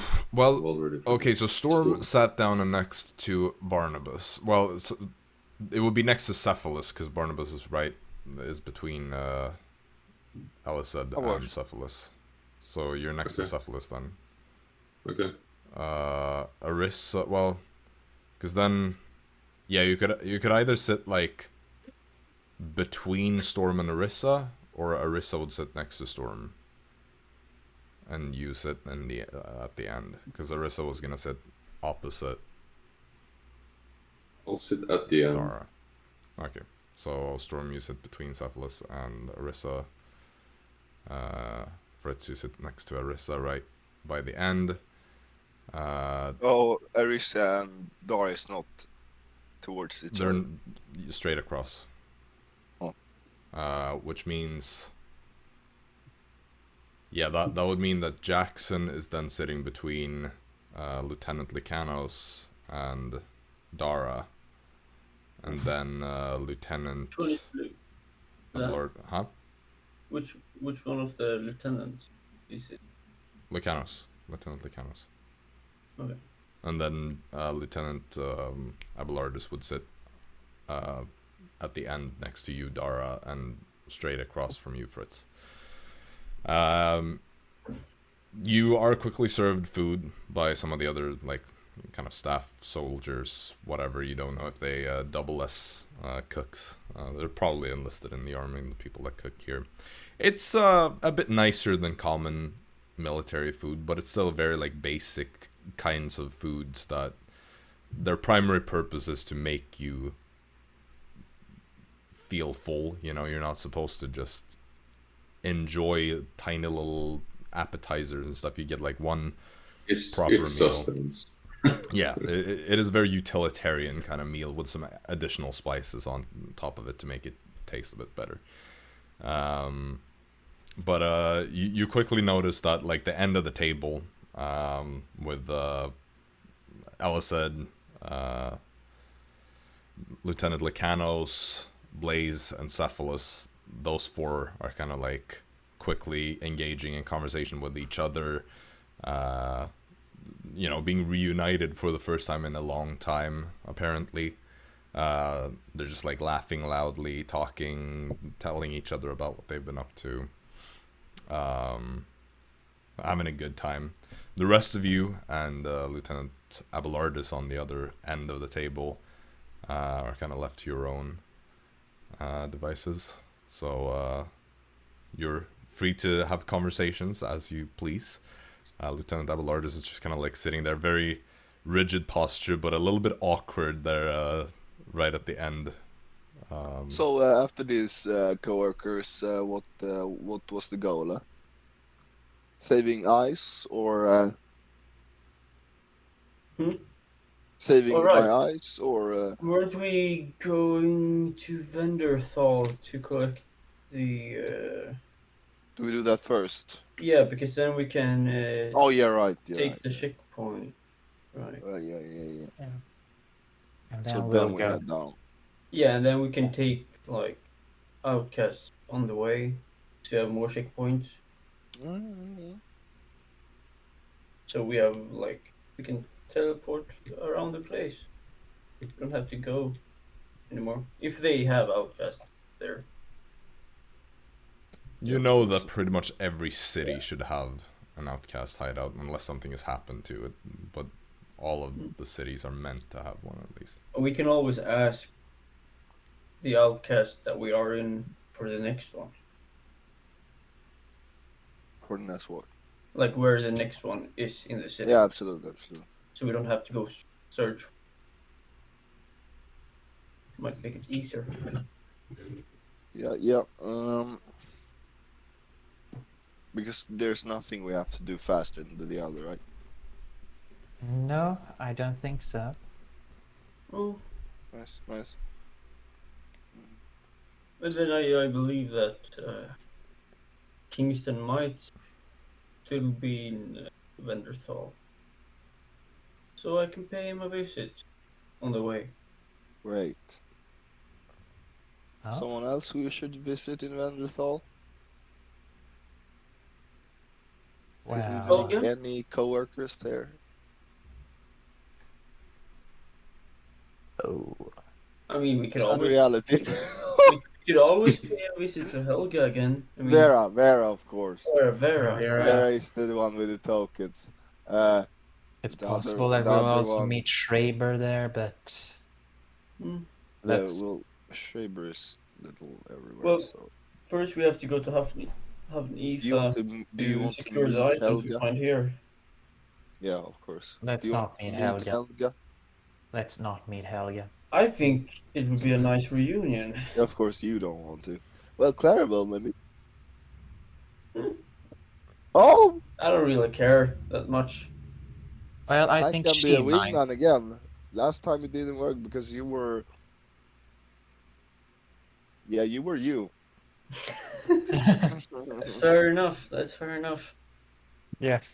You see, yeah. Lieutenant Abelard is sitting there at the end. He just kind of like turns to you. Seems a little bit more relaxed at this point, though. Very much like awkward in the placement of the table, and he just like as he's eating, just turns to some of you. So you are mercenaries then? Sort of. Yes. We do a little bit of everything, but mostly mercenary stuff. Closely affiliated with the outcasts. A bit. A little bit. We do what we find, you know. At least occasionally. We're more freelancers. Yeah, to get gold was the main goal before, but now we. Exploring stuff is the most fun, of Yeah, course. exactly. You are bold to be heading up north. Right. Yes, indeed. We'll have to find a way to I get guess that. we could probably sneak past people. I don't think the front line is that far back, or do you have any updates on that? Well, I've been there recently myself until he just kind of like touches the side of his stomach. Till I got a bit injured. All right. Hmm.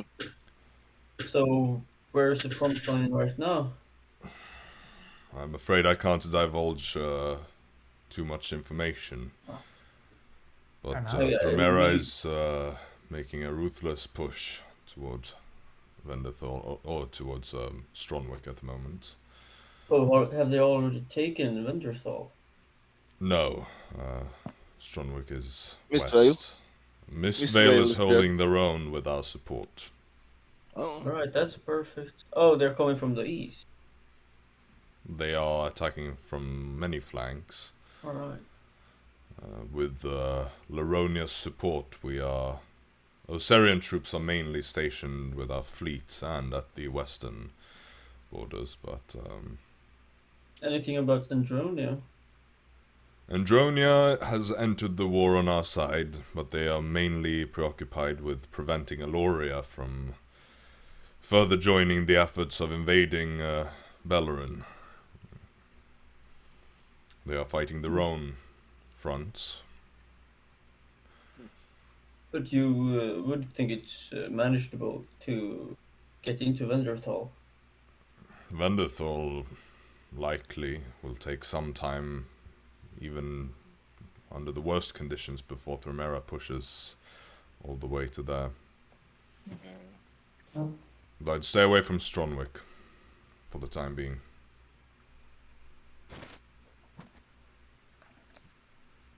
Well, I think we can manage that. Right. Do you might have a compass that I can borrow later? Or do we have a compass? I don't There's a think we do. sundial. You can. What? There's a sundial here. You can pretty much tell the. Right. I threw Directions away from my that. compass actually when I exited the seas.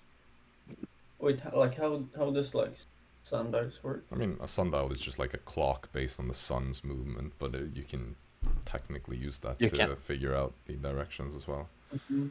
You can estimate based on where the shadow is. Storm, do you know if we have a map of Dawnworld?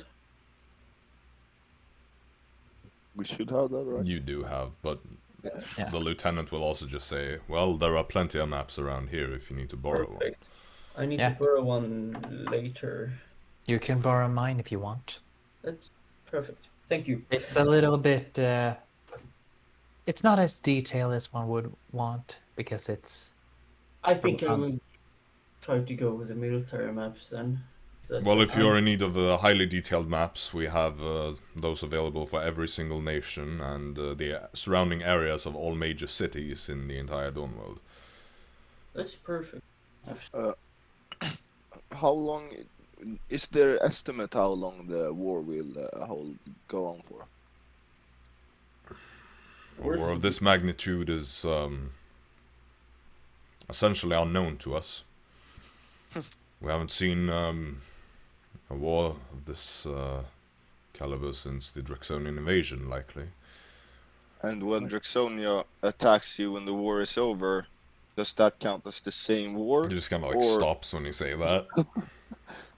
I don't know anything about that, but everyone is telling us that they are waiting until you're the weakest, Yeah, and right. then they will invade again.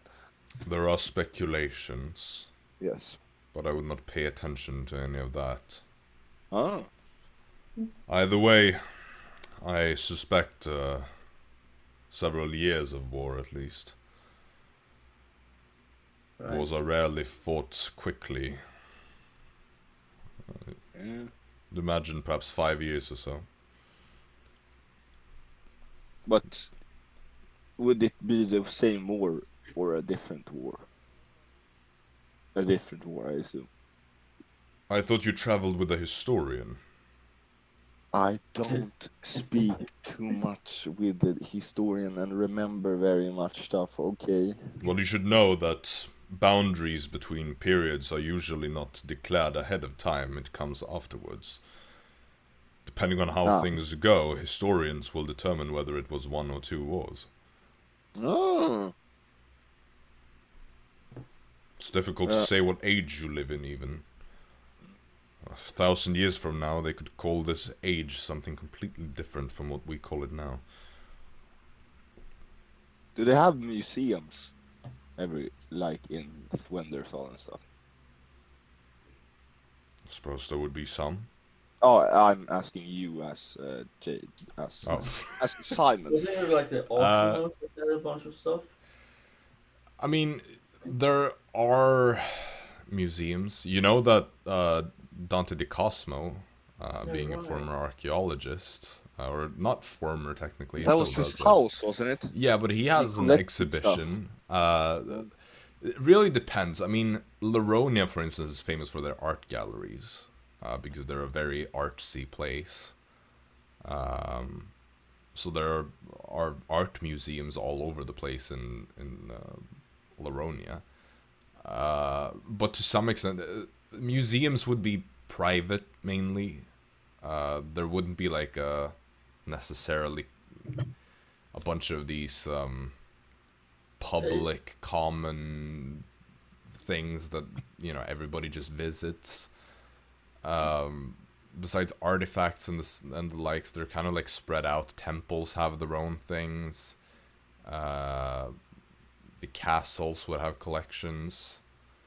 But There's some dataless in the vaults as library, well, if you were something like Barnabas and had a seal, that would be like a museum because he could see the page and stuff. Or Well, that was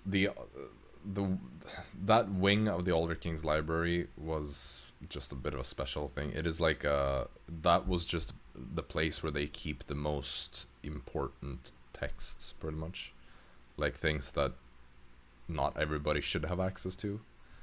I think it said this back then, but it is essentially one of the largest, if not the largest, surviving archive of kind of magical studies following the downfall of the Arcanum.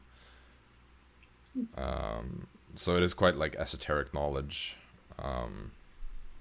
in general, and this mysterious page was just a part of that vault of knowledge, kind of.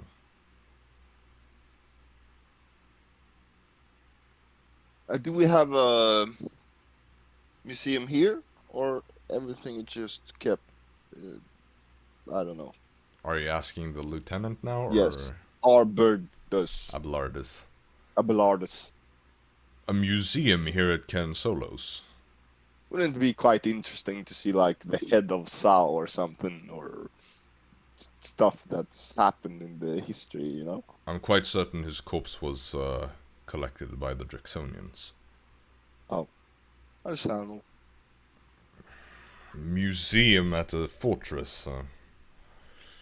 Seems quite stupid to keep important historical artifacts in a place that is meant to be attacked in war. How do you mean? Attack? What? When you build a fortress, you don't build it assuming that it will be safe from invasions. Yeah, but if you moved it to Havenetha or something. Well, I thought you asked about museum here. Yeah. So yeah, I understood that was stupid. So you maybe move the historic stuff to Havenetha instead. Well, most things are still being used, to be honest. We don't quite have things put on display in that sense. Well, something like Sao's head wouldn't be used. That would be something to look at and be like, we fucking destroyed Sao. Get wrecked. They underestimated us, but we...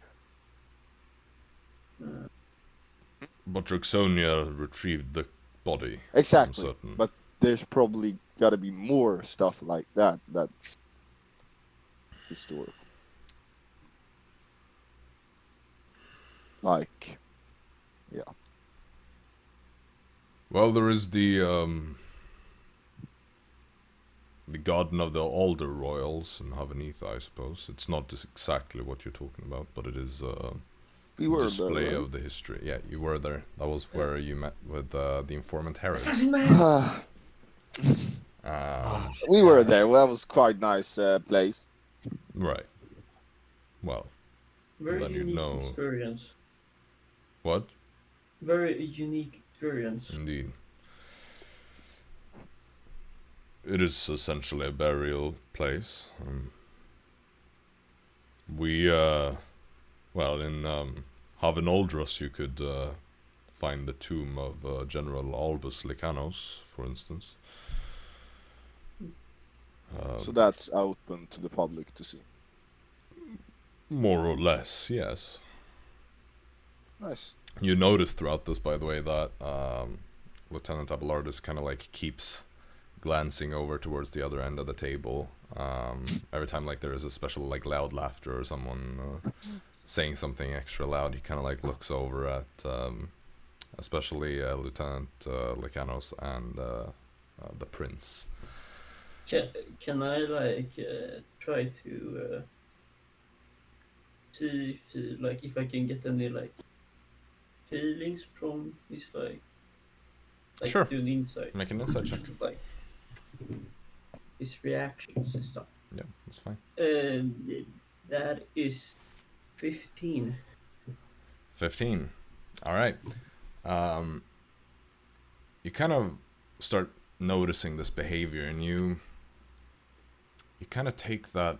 You wait for like the next time that he looks over, and you just focus, try to like throw a quick glance at his face and all that whenever he looks over, and you get the sense that there's some sort of dislike for Elised that he shows. a degree of almost, not quite suspicion, but something about Elisad seems to make him be on his guard in a way.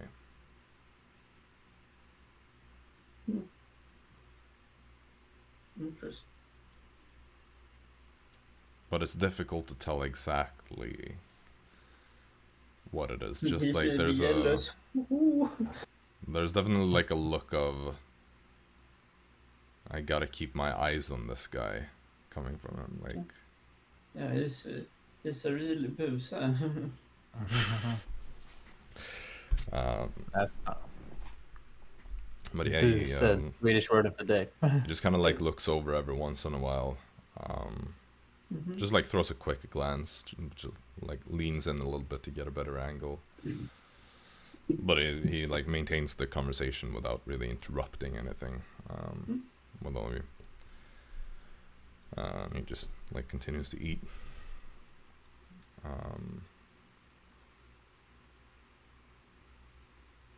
Well, It's not like I don't think I have any more like things yeah. to I ask was just- directly.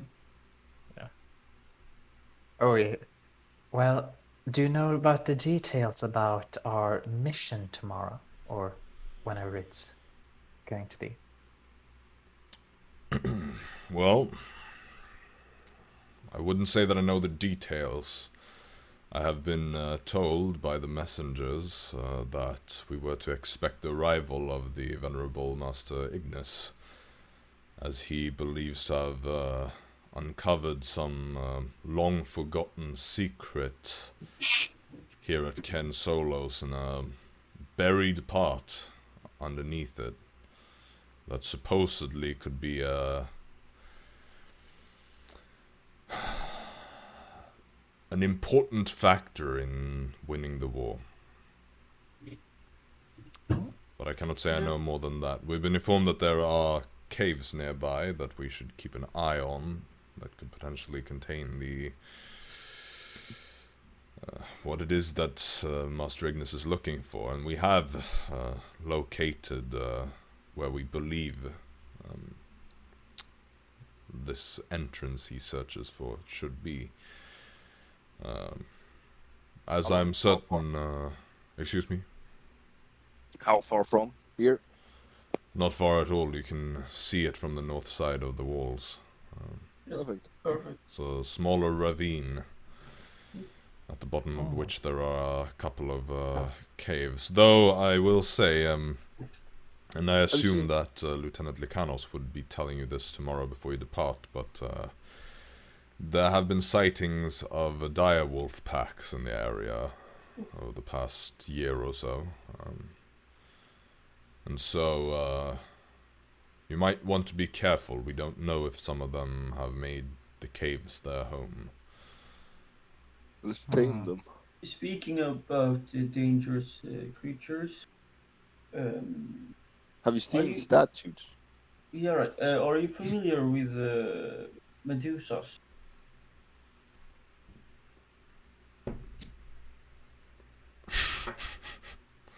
That is a smile of no. As a matter of fact, yes. Ah! Natural 20, actually. Are you aware that there might be one in these areas? Kind We of noticed- pauses. We I was noticed a not. couple of statues, so it is apparent that it has been around for at least a little while. Yes, it was a few hours from here. I would appreciate it if you pointed it out on a map later. Yeah, if you have a detailed map of the roads, we could. We do, of Definitely. course. Yeah, then we could definitely point out where we found the statues. It was Excellent. at least 2 or 3 of them, maybe. We have I'm- been told that there are some civilians traveling the main road that have gone missing. If there is, as you say, a Medusa along the road, that would certainly explain it. It looked like the statues were being chased or hiding from it, so it seems like it's hunting I am familiar How- with the behaviors of a Medusa. I How does appreciate this. Yes. How does Medusas repopulate? If they look at each other, just type. Isn't that quite weird? I Or thought this they is were all just me? female. Yes, I believe so too. There's a dude Medusas. They are usually female. I So believe how are they created? I believe Medusas are simply vestiges of a past time.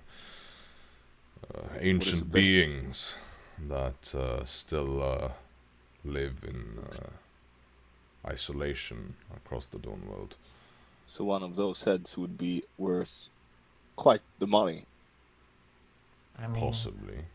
I believe that the heads doesn't work after you have cut it off. Of course not, but they are but yeah. precious because it's a history behind it. Well, it's quite disturbing having a humanoid head. But a in your story to possession. item and it can go up to billions of gold. So One thing, what do you think would happen if we put a mirror in front of it? There are various myths about Medusas. Some that have descriptions of using mirrors to the hero's advantage. Though I cannot say for certain. I have never encountered one myself, and I'd be glad to keep it that way, though it seems somebody will need to dispatch of the one in the area. Yes, and Just it might be be a sure hard to have endeavor. a cleric or so exciting with close by. landlubbing myths. I'm not so certain what you mean by that. He is from the sea, so he... I've never heard of some Medusa. We talk about krakens in where I'm from.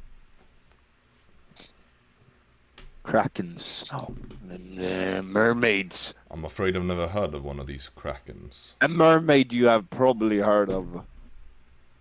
It rings a bell. There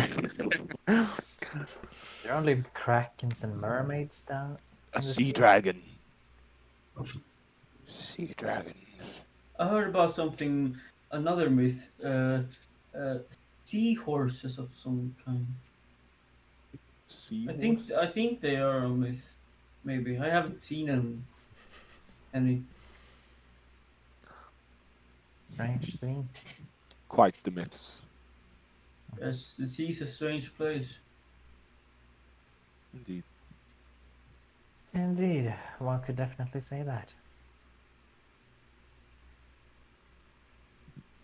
Well, Ghost ships. well, in the Underdark, there's not much space for myths when everything is what it is. Sounds quite depressing. Yeah, A little bit. I don't have things to believe in. Well, it's kind of hard to believe in anything when the things down there are more monsters than you can imagine. Oh, we have seen you, so Note to self. Get Jaxson, even with so we Jaxson. changed our ways. so sometimes you can say like a joke or so. You know, you don't have to do it all the time, but we gotta keep our identity here. No, of course, that's the co-workers. Mhm. I suppose it's a sort of military group, or a mercenary group. You don't quite follow a rigid protocol like the military does. No, not really. We're We just- don't I have the really highest rank. Shut Then the we fuck have up. You don't have the highest rank. I am the captain and the We're all co-king. What rank on do you equal have? grounds here, except maybe Arisa. Sorry, Arisa. Right. Well, you say that you are not in the cohort, so that's Yeah, well, it's... Arisa's view is complicated, okay? I mean no disrespect by this, but if you are the highest rank, either your men don't regard you as such, or you're doing a horrible job at being an officer. I am not Yes, the sir. officer. I just You're- have the highest rank of us. not in the Well- group per se. I see. Just It's- You mean outside? Yeah. So Exactly. Yeah, but If you're a that's not. co-king, it's quite hard to beat that. yeah. Maybe one day Well, I I will suppose become being an a actual king king and not a would- co-king. I mean, as That's Then all I we just can. stand out Tasio and become a king as well. Oh, damn right. Well, killing the living vortex, you can't beat that. Yeah. That's true. Indeed. Killing a god. You can't beat that. No, I don't Who think you is can gonna be. do that? I don't know. I don't think we can kill a god. I didn't say that we could. Demigod. Things You mean like we a are we here They are are at least pretty mortal. pretty tired of the demigod. Yeah. Alright. Let's not get ahead of ourselves. You still want to kill the living vortex We have a before. long way to go. Indeed. Yeah, no. Indeed. A lot of things to do, a lot of places to visit. Yeah, let's fix the small things first. Mhm. Like my eyes. Yeah, right. Yes. It would, I guess it's like a month or so left until we're there. We were awfully close when we were at Archdios. Shame though. Indeed. Yeah. No. Unfortunately, that storm didn't get his way there. Are you heading east? Yes, we need to search for the archpriest of. I'm not sure what the deity is called, but it's the deity of the moon in the southern pantheon here. That would be a chasm. Right. I Ah. think I can't be bothered double checking this, but I'm Yeah. pretty sure it is. Well, we are heading there for some The problems curse. I'm having. Yeah.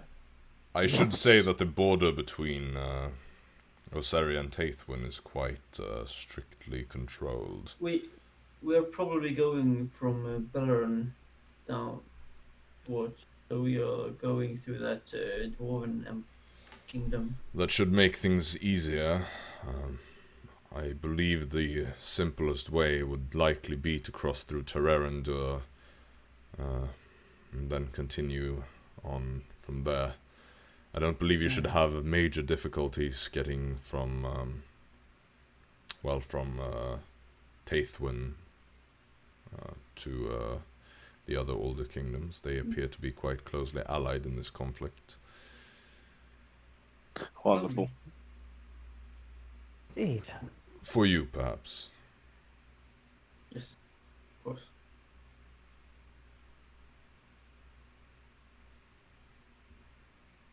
Well, I'm Regardless. done eating. Yeah, So Was I'm gonna go to bed. Try to fix some things first. Then could you maybe show me the way to that sun? Right. And maybe if I could a map or so. It would simply be rude to leave before everybody has finished their Yes, meals. of course. oh right, And after the. we're not in the knock. You look over and you see that Blaze has only like eaten half of his Oh, stuff.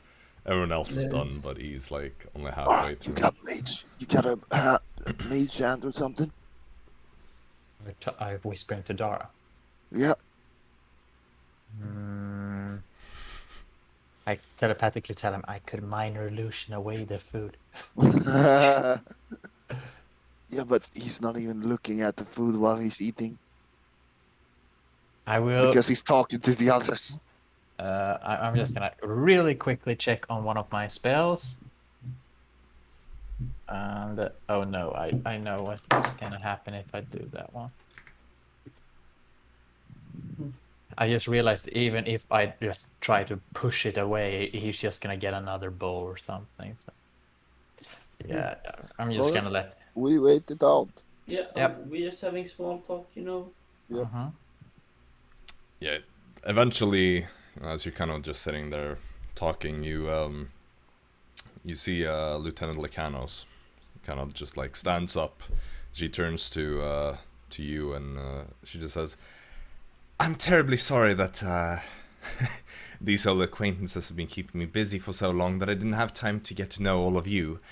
Though, rest assured, I am extremely grateful that you are here escorting my old master Ignis, and that you will be helping on this most noble quest. However, I must now excuse myself. I wish to have a word with the prince, and then I shall be retreating to my quarters.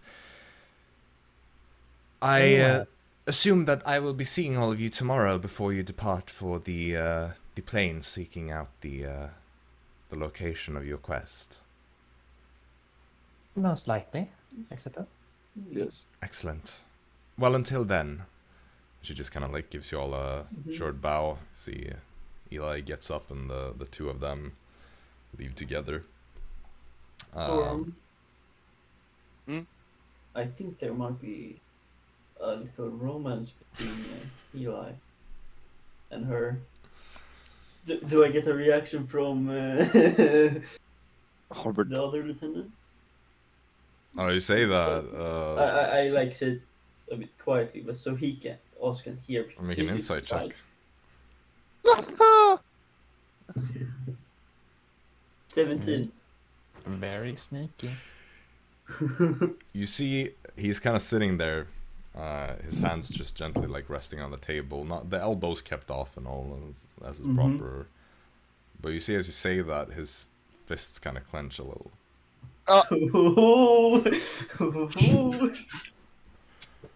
Jackson's first. You should. Why do you speak of this with the anti-sexual persons? Well, I don't know, because you like to find things out, and maybe Okay. be interesting perhaps. to like listen in on the conversation. And Wingman, my fellow coworkers, so he's a coworker, but like, he make can sure do that that himself, Eli gets, so that's great. gets that. Benedict Blaze and Cephalus stand up and just like walk past you and say, "Of course, I also have to apologize that we didn't have more time to socialize, but we will be spending plenty of time over the coming days anyway, so I hope you don't mind.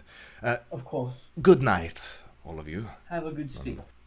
Cephalus also says, like, "Indeed, good night." And the two of them head out. You see the lieutenant, almost like, with you having rolled well on his insight checks, like, he's almost like clenching his teeth, or his like jaw and everything. It's kind of like stands up quite rapidly, and then just gives a short nod. Says, "It was pleasant having good conversation." Indeed. Right, could you show me the way to Yes. to the room and the map? Certainly. I suppose the rest of us go back to our barracks.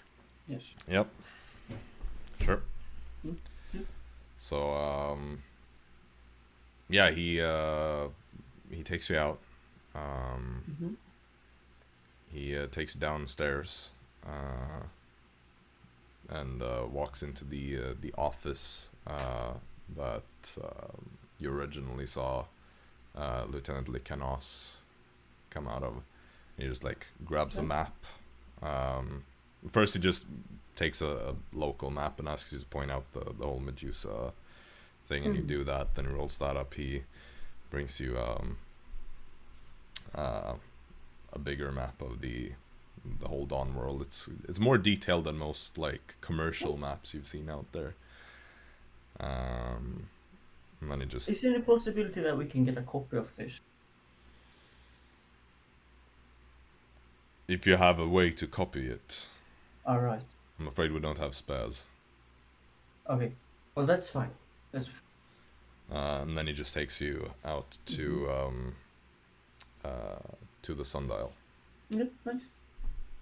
Thank you very much. It was my pleasure. And then he turns around and marches away. Yeah, then I will go to the barrack and get my backpack. Okay. Yeah, the rest of you headed straight for the barracks, right? Yeah, so Yep. you're all just hanging out there. Jaxson enters. You just walk straight over and Take backpack and take my stuff. you just Except, head out again. except like the glaive and the armor, I guess. Sure. But you just take that Yes. and head out again, or Yeah, towards that room. what are the rest of you doing? I'm just Uh, training carving, so I'll do it better next time. Sure, you're Basically trying to carve Grinding, something in dude, you're particular. grinding. Nah, I'm just sure, like fucking a dagger with some Mm-hmm. monster All right. on it. Check. well, Dara is going to just rest before her Yeah, long Fritz too. rest. Yeah, so the two of you are, well, Arisa as well would also just be hanging out, I guess, and resting. Storm, you're carving. Jaxson, you head back out, and you go with your things to the dial. Yes. I suppose I know what you're going Yes, to do. you know. And I'm gonna use like the compass with the map, so I can get more Right. accurate way to know. Do you mind if I give you all this later? Just Yeah, for the you can give convenience me sake, this because all. I don't have it written down. I know the information in my head, so I can't just copy paste something to you right now. So it would take a while for me. To Yeah, I don't mind. But I'll send it, or we can talk about it after the session or something like that. So you do that. Probably gonna take you about half an hour or so. And then you just head back to. I write it all down and stuff. Alright. So you do that. Do you guys go to sleep after that, or it's not like super late? Yeah. After a while, yes. Oh, there goes Ah. Leo. Well, Dara is sleeping. Dara, do Dara you go to goes sleep? Okay. I was just going to say yes. Oh, Yeah, you just froze right then and there. But does anyone want to stay up a little bit longer, or are you all pretty much going to sleep straight away? Sleep. Yeah. Storm. Sleep? Okay. Nice. bro. Let me just look up something real quick.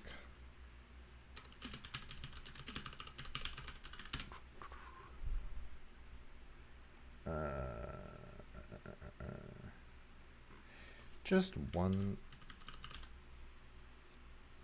quick thing. Ugh. Annoying. Can't find this.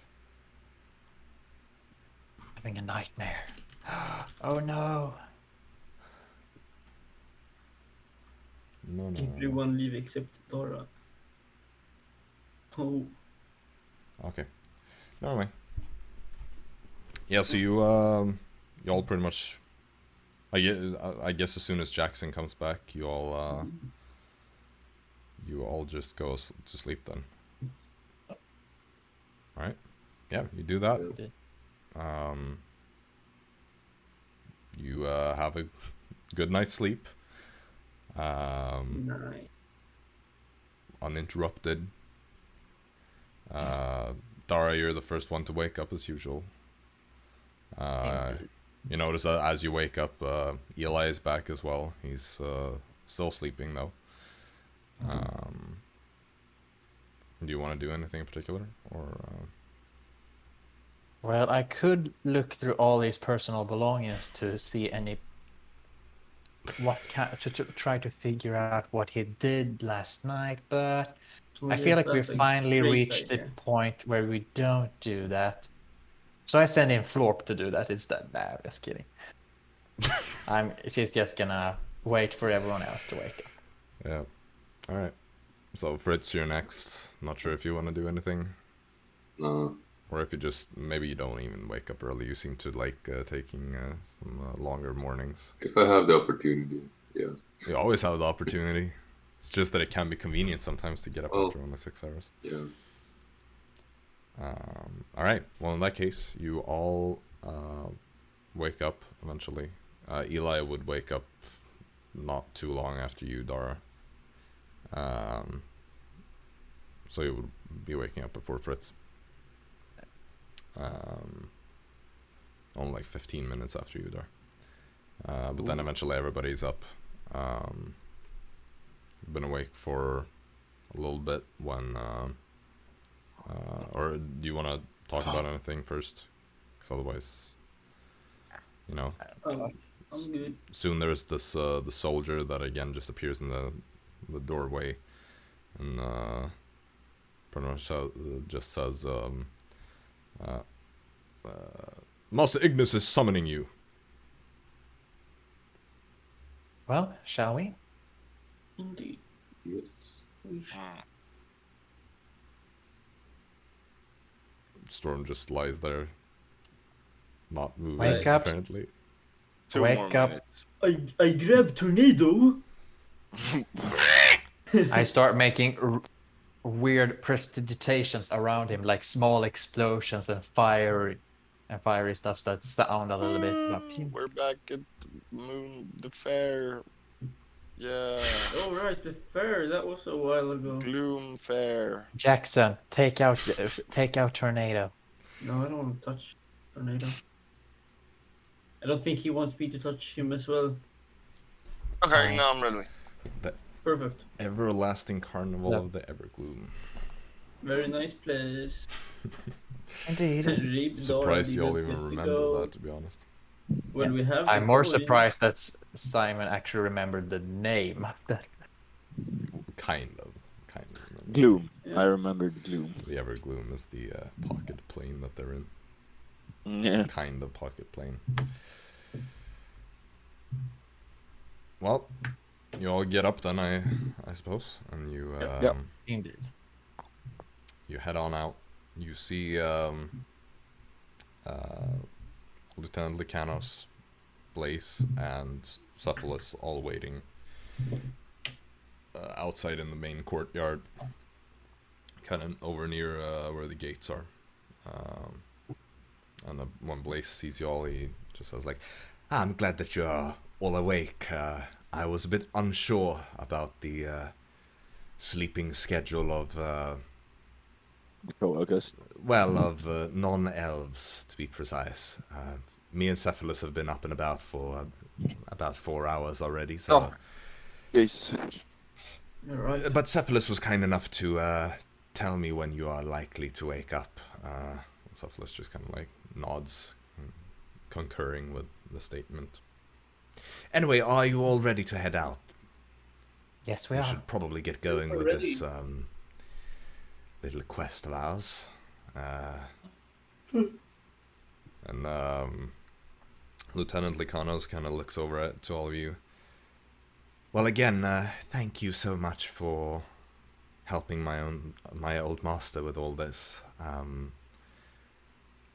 I don't suppose I need to give you any orders. You seem to be doing fine under the leadership that you have.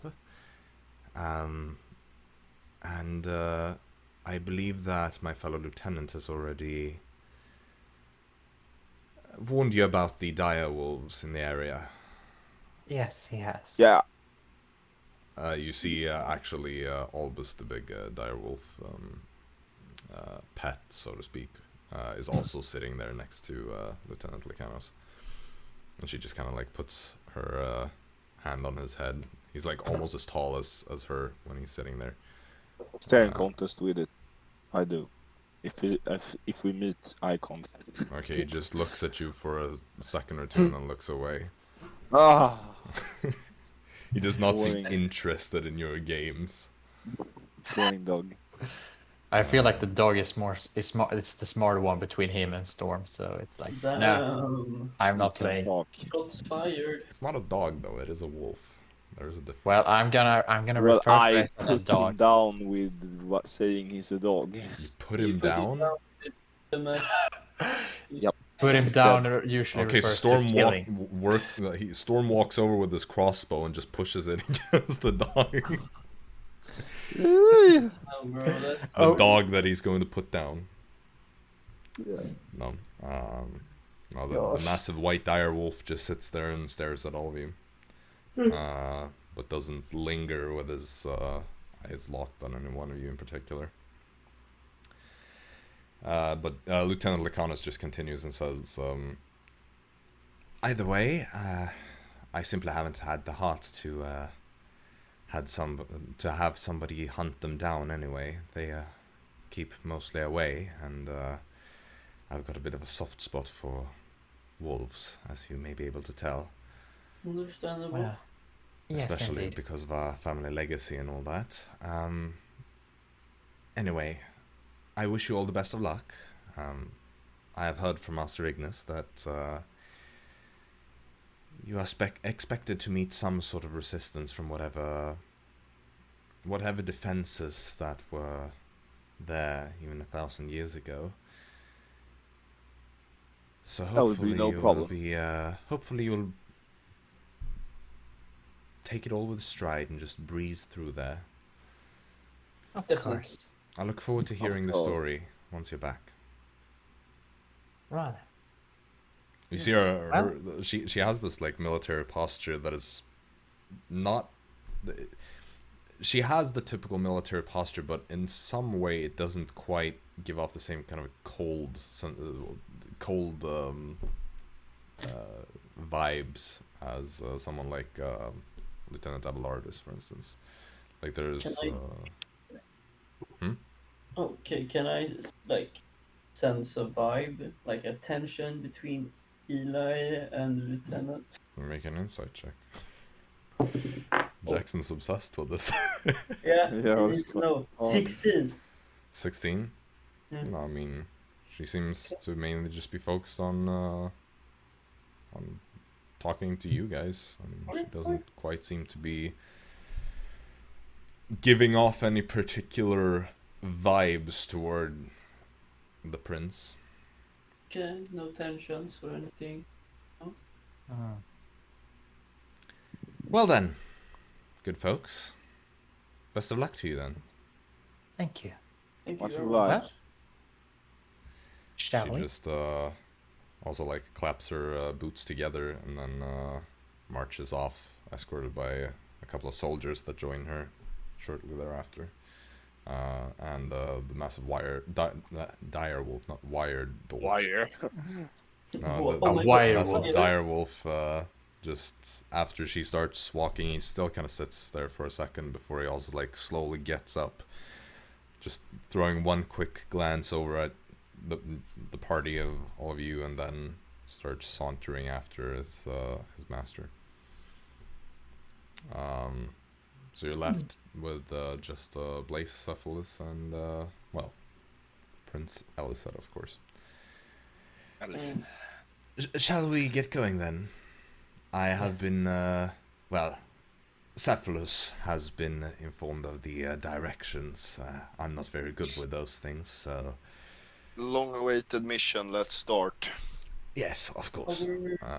So you start marching out, the portcullis is open for you, and you're let out, and you make your way back around to the northern side, and you keep going kind of off the road for a little bit, until you get to this kind of more rocky area, and you can see there is this ravine. It's not very deep or long or wide or anything. It's but it is a kind of just crease in the ground, or I suppose it would be considered quite wide, all things considered, but not very long.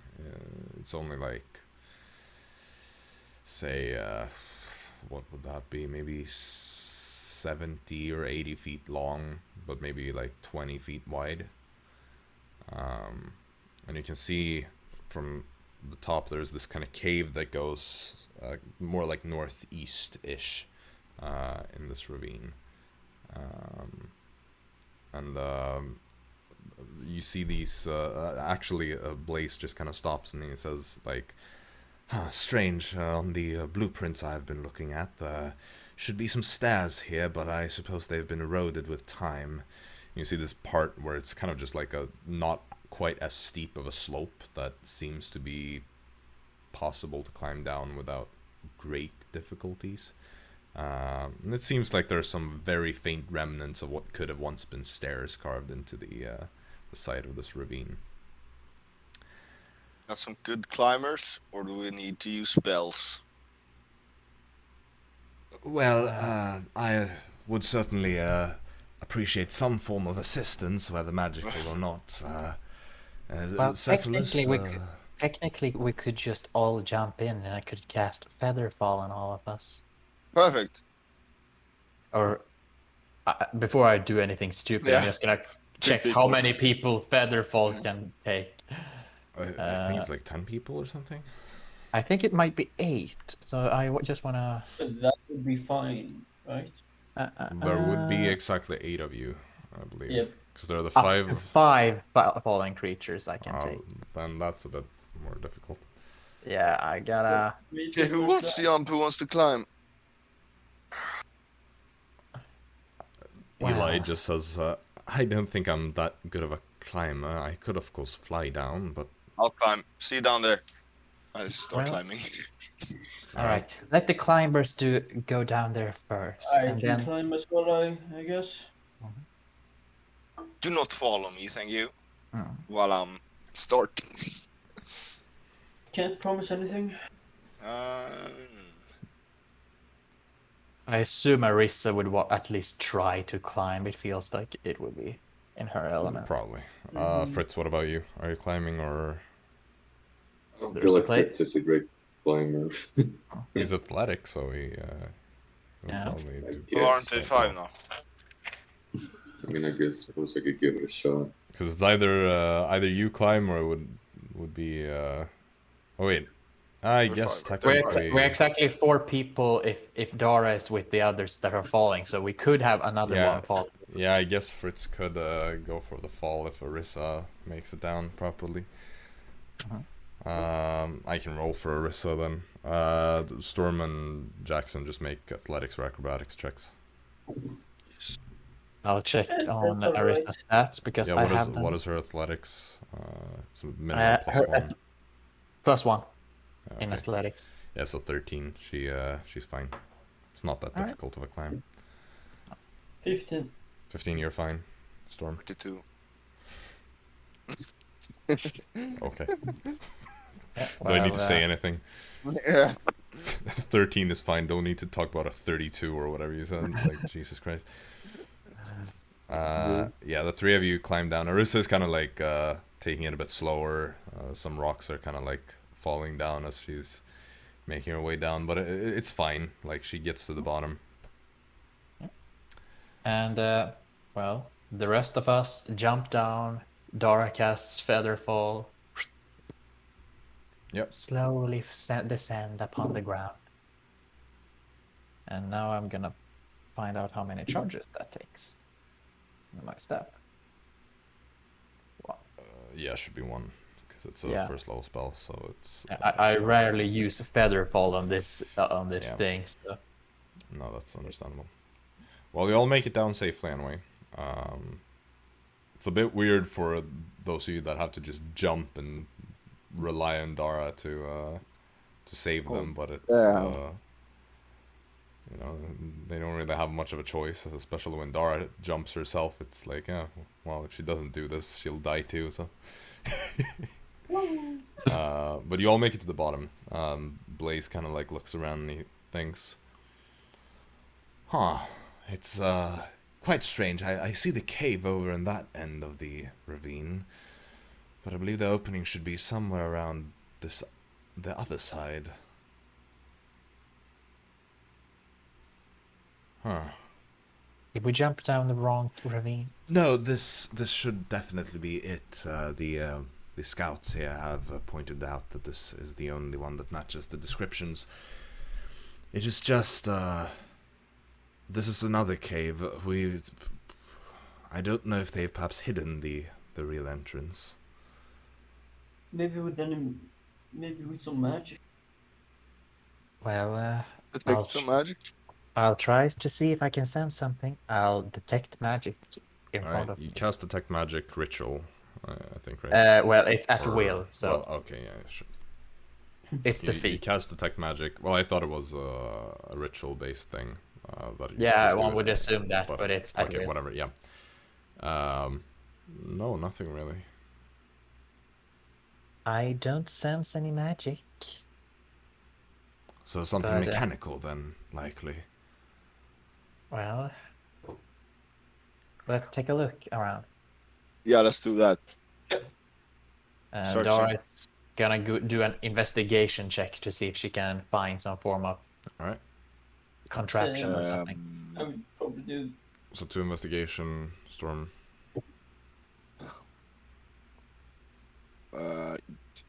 Yeah, investigation is, well, I guess that would be the best. Sure. Check my investigation. What are you kind of looking at, or what are you trying to find, to be precise? Are you asking me or? All of you in general. And Yeah. Fritz, are you doing anything, or are you just hanging How back? did the cave look? Dara is looking for some form of contraption, like a lever or like a something that looks mechanical in nature. or such. Same Sure. for me, like Sure. something hidden. So How did the cave look? Was there It something? looks like a pretty wide opening that just leads into a dark space, and it seems like it twists to somewhere, so you can't see that far into it. well, Dara got a 14 in investigation. I'll look button or something. Yeah. So you're all looking for some something to open this. Yeah. All right. Jaxson, what did you get? 18. 18, and Storm. 17.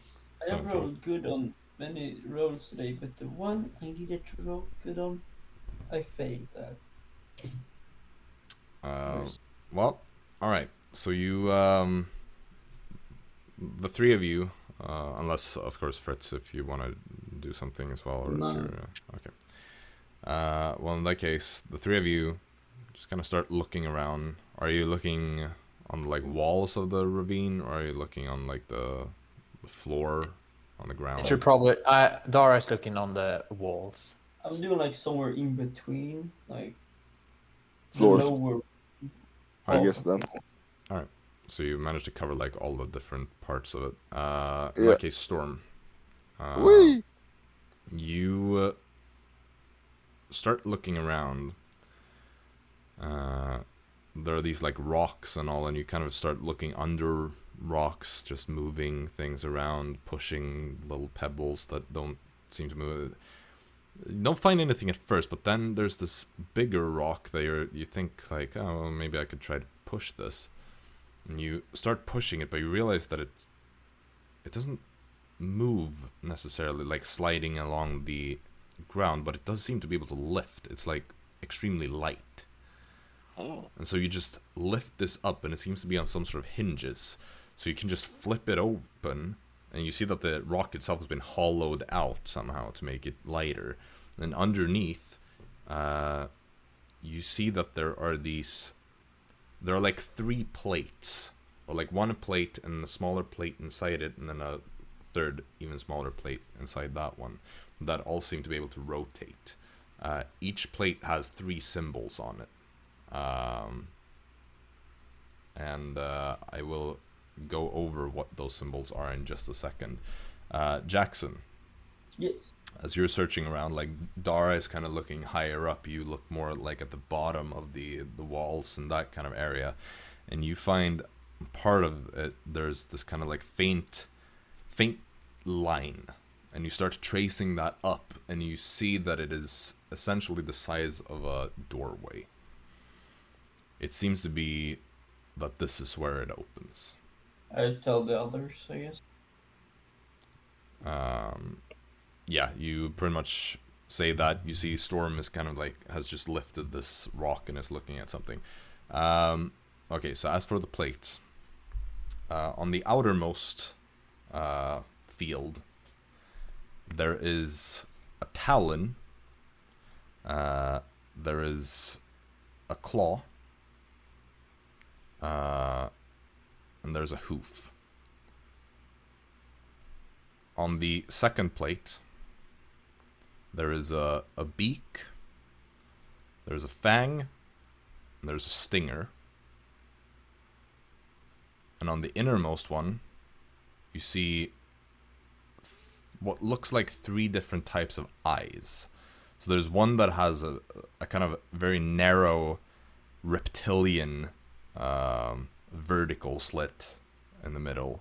There's one that is a little bit more rounded that appears to be some sort of feline eye. And the third one is more of just like a perfectly round pupil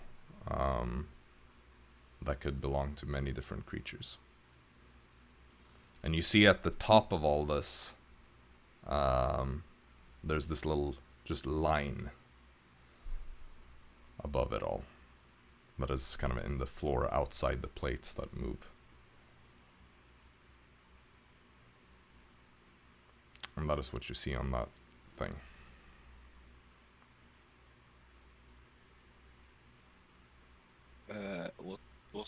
What order was the first plates or symbols? Talon, claw, hoof. Yep. Yeah. And the second one? Fang, stinger, eyes. No. The second one was a beak, a fang, and a stinger. The third one, the innermost one, just has 3 different types of eyes. And there was Oh reptilian. wait, fang, stinger. July. What was the first there? Beak. Beak. Beak. So like a bird's kind of beak thing. It's just like very simple iconography, but it's still clear what these things are. So there's like a I scorpion saw stinger. And feline, round eye. there's a reptile, a Reptile. feline, and a canine or something else. There are a lot of things that have round pupils, but Check this shit out, lads. Talon, claw, hoof. Ah, Hmm. interesting. I think it I was. feel like they might want us to do something with a wolf, because they seem to like wolves here. Well, we could always try. Maybe hide around if it's trapped or something. Storm, we'll let you try. Try what? Well, Take the claw. Take the. take those that look like wolf, if there is. I guess What claw, is beak, fang, or stinger? What does a wolf has? fangs, I guess. Fang. Probably fangs. I have never Yes. seen a wolf with Claw, either fang, claw, fang, and and are those wolf-like? And then the Canine. round eyes, I guess. Or wait, did you say it was canine eyes or like or feline. feline? there were some Well, distinctly feline eyes, and there Then were okay, well, they could very well be canine, the round ones. okay. Let's do the round ones, I would say. Okay. I grab the discs. No, That they're is just to the be correct- rotated, like they're stuck there in the ground, but you can rotate Oh. them. Okay, how can I rotate them? If I Well, rotate, what happens?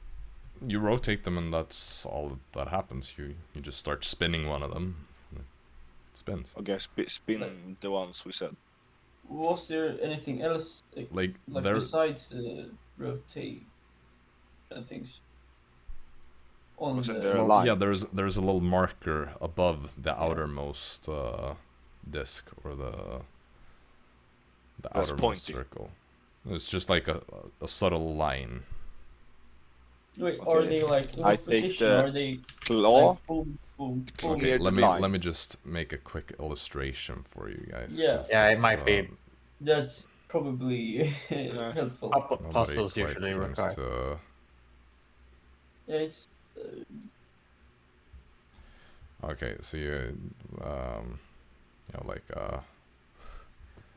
talons right here, yeah, and then you have, wait, what were all the things? A claw, so, like a little thing like that.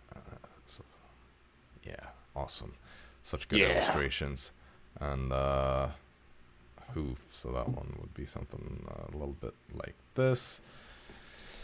Absolutely awful illustration right now, but whatever. I just made this in 2 seconds on Paint, so let me just screenshot this and send it in the chat. I haven't painted all these symbols, obviously that would take way too long, but it is something like this kind of. And you can see I just did the outermost one. Okay, yeah. Okay, so it's kind of looks like one of line, I those guess. it's like one of those Skyrim puzzle things where you're Sure, that's pretty accurate. Okay, So we make like the claw, the fang, and the round eyes point up, I guess. yeah, I think that would be the best one. We do that. Storm, will you do the honors? Since you were the one. So did the rest of you want to like back off? Yes. No. Like, so Jaxson, you're just kind of standing there. Eli just, Eli and Cephalus just kind of like nudge Blaze, who's like very captivated by this, and is just like super curious seeing you work, and they just kind of usher him backwards a little bit to build up some distance.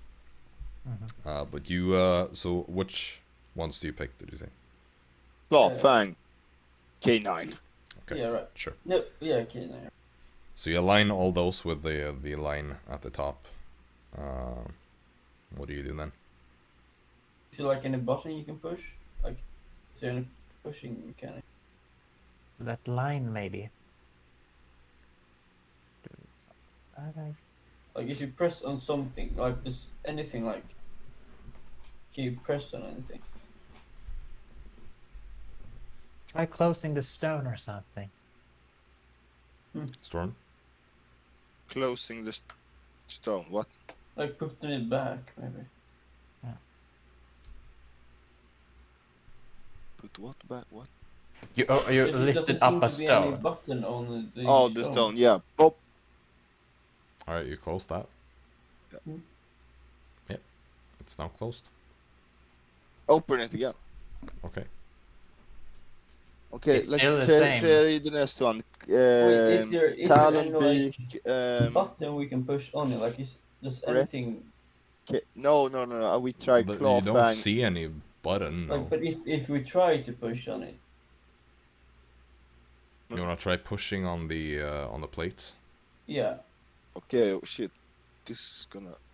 Do you wanna move them first, Storm? Like, so they are Oh. in the right line that we said. Okay, well you push on it and you feel how the pressure just kind of makes it sink down a little bit, and you hear this kind of like scraping of stone as it does this like. And as you do, Storm, you have the highest passive perception. You hear this faint click come from That did something. coming from the place where Jaxson found the outline of a door. Sounds like the door clicked. I tried to push Let's it open. go. Okay, Jaxson, you walk over to this door and you give it a faint push, and it gives, and it opens up, and you see inside there's a tunnel, Oh, caves kind of tunnel. Let's go. Wow. Seems Quite like we're- impressive, I must say. Storm, give me your hag. What? Light to the hag. To Well, I have dark vision. Fritz. You're the only one who can't see, right? Aha. Yeah. So now we have some sort of a torch, at least. Sure. So who takes the charge?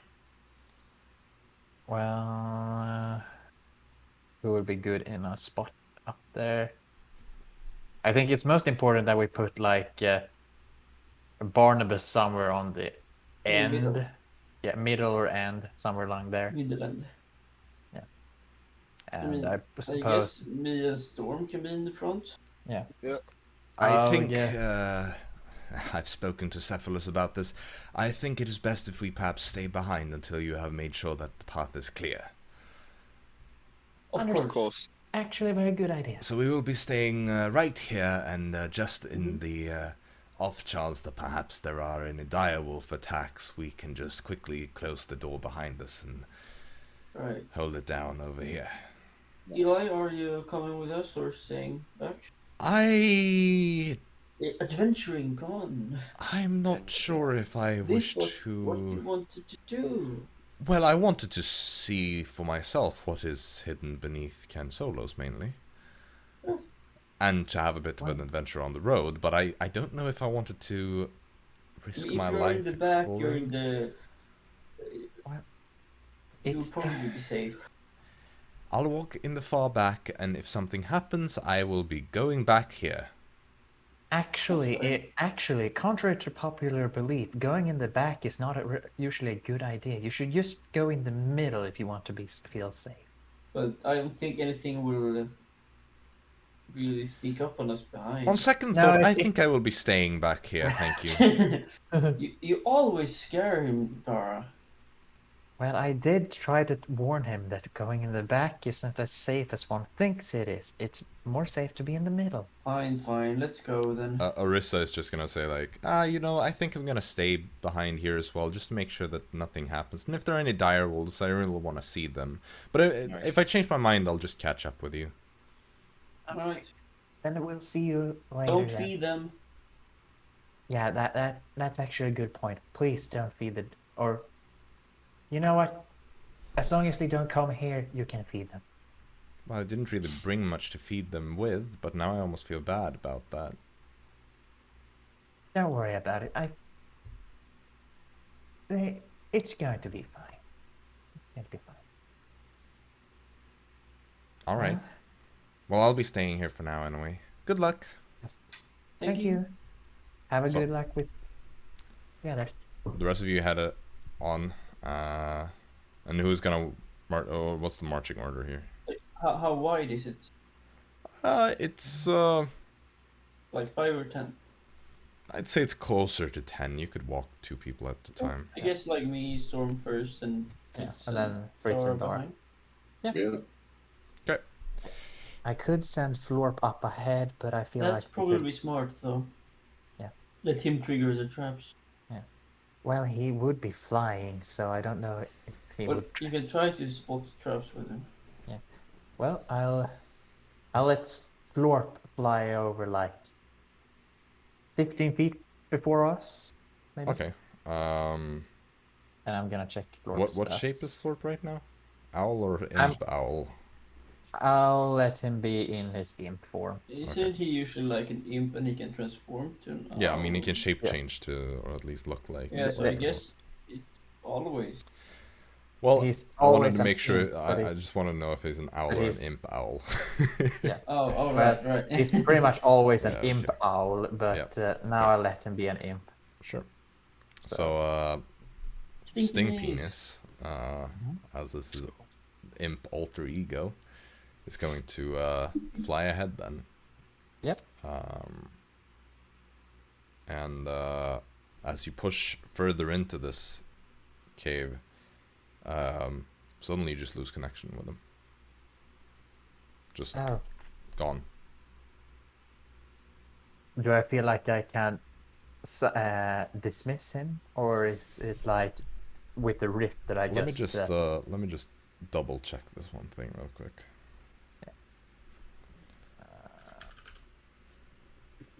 I just need to check this one.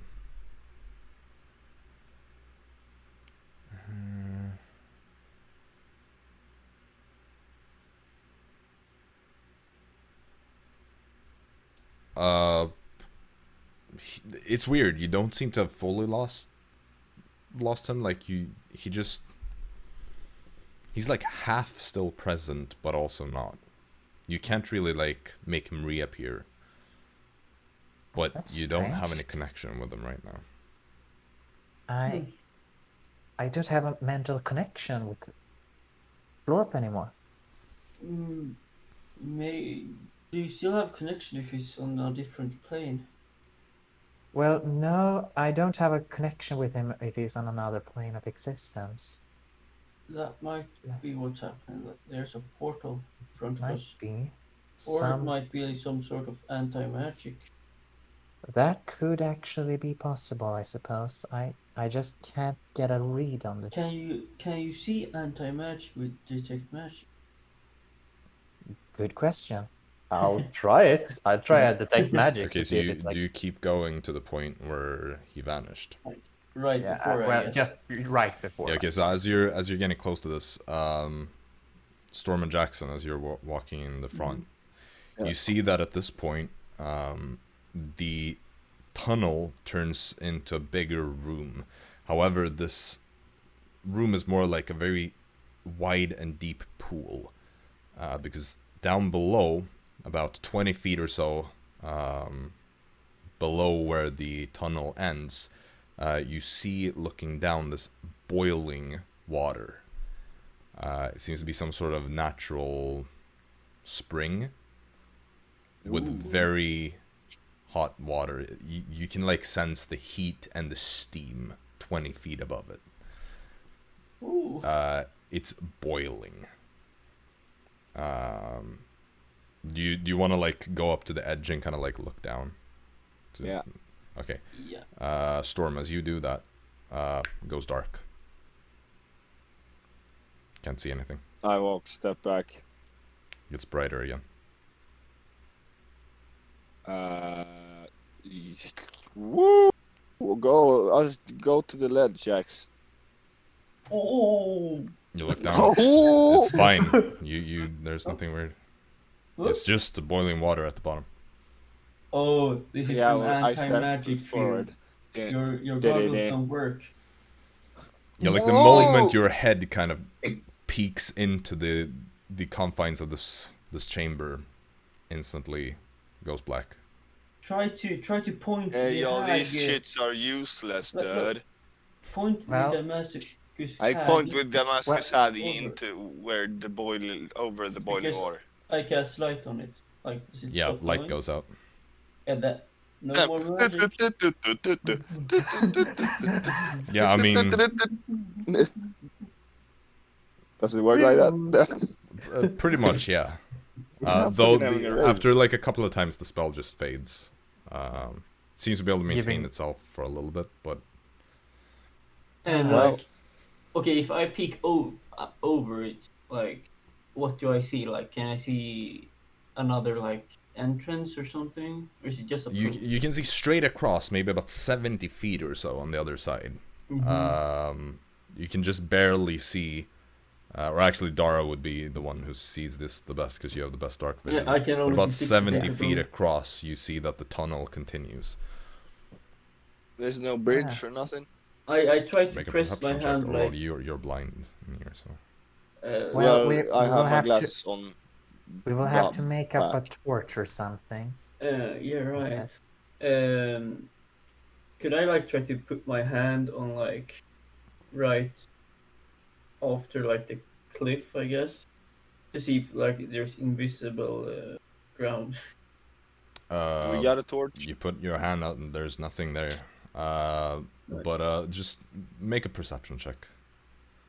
Dara, you can make one as well because you're able to see enough of the room. Storm, you One. struggle because you can only really look straight ahead. Okay, you rolled a natural one, or But just no, one no, no, total? natural.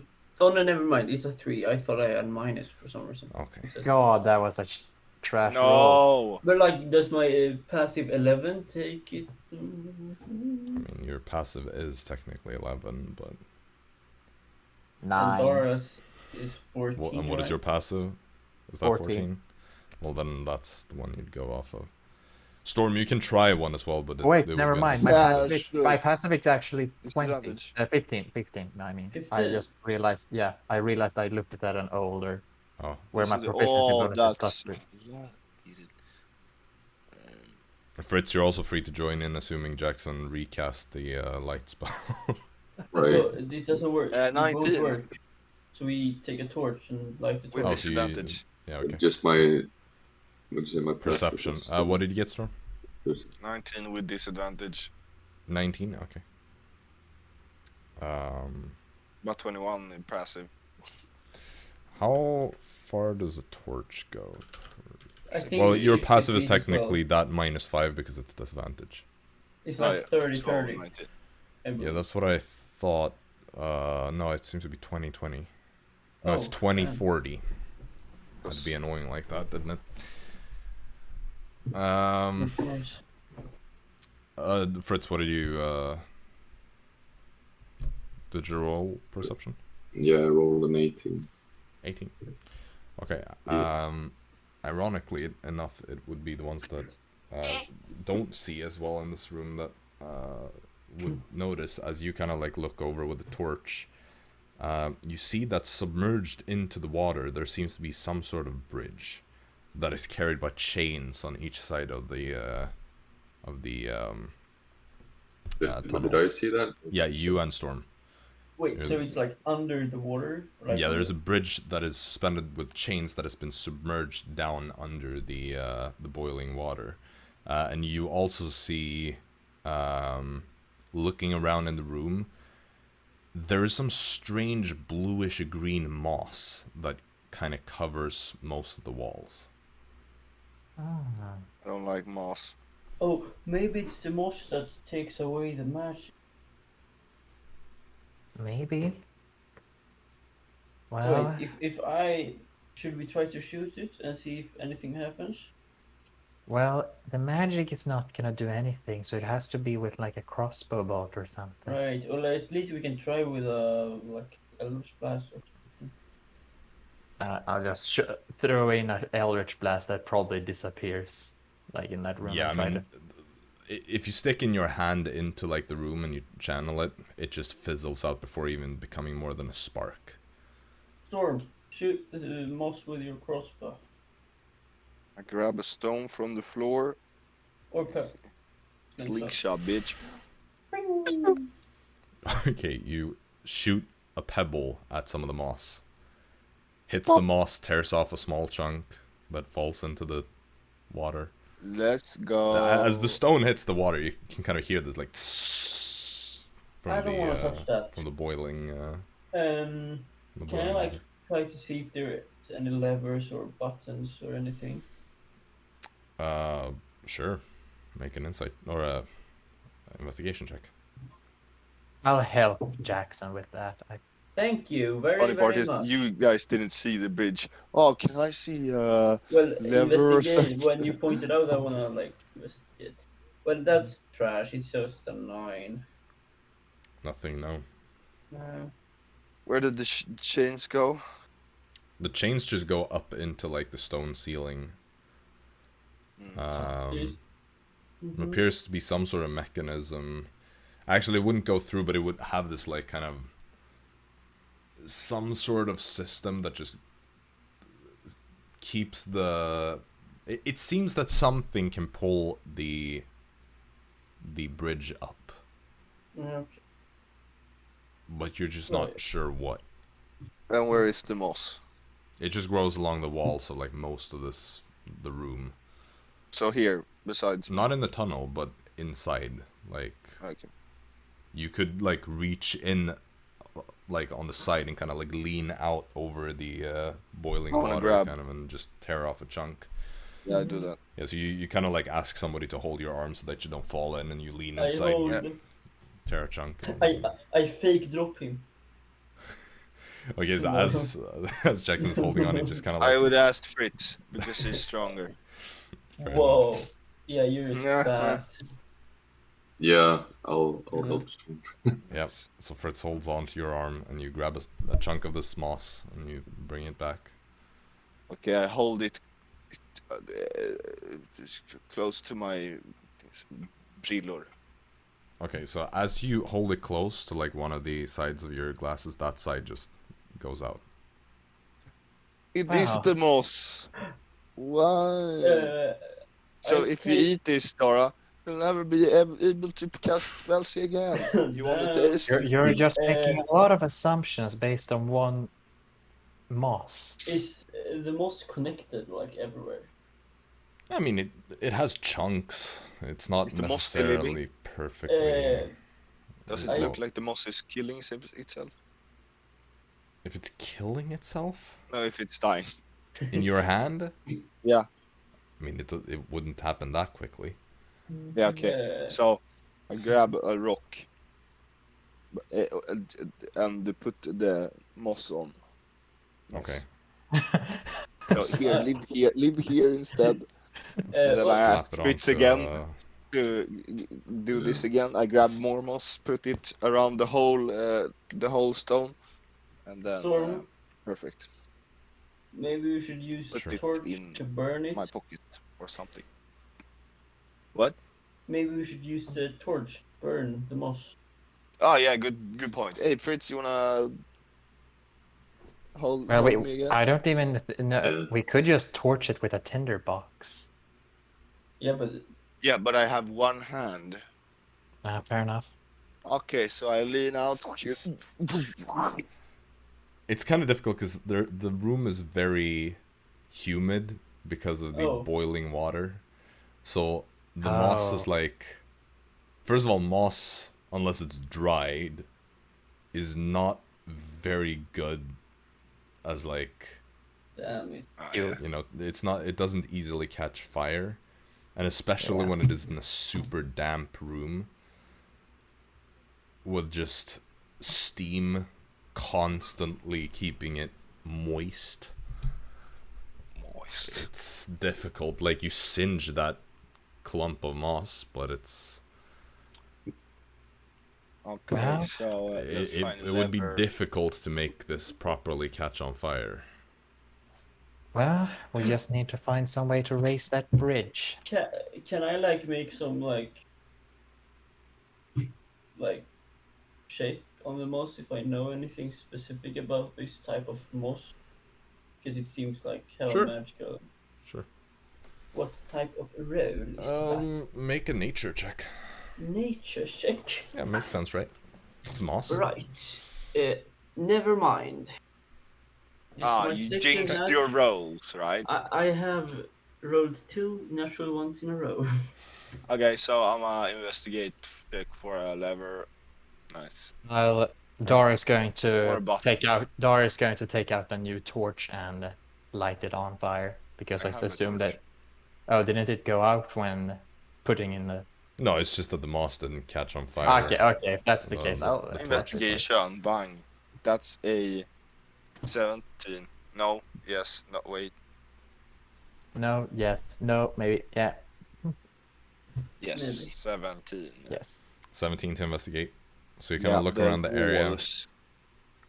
No, nothing here. There's something with Okay, it down in the moss. pit. Something you look can down. shoot. Though, looking at... I will say because you rolled 2 high investigation checks. Looking at the chains, the way they kind of connect to the bridge, they seem to have more of a connection on the other side.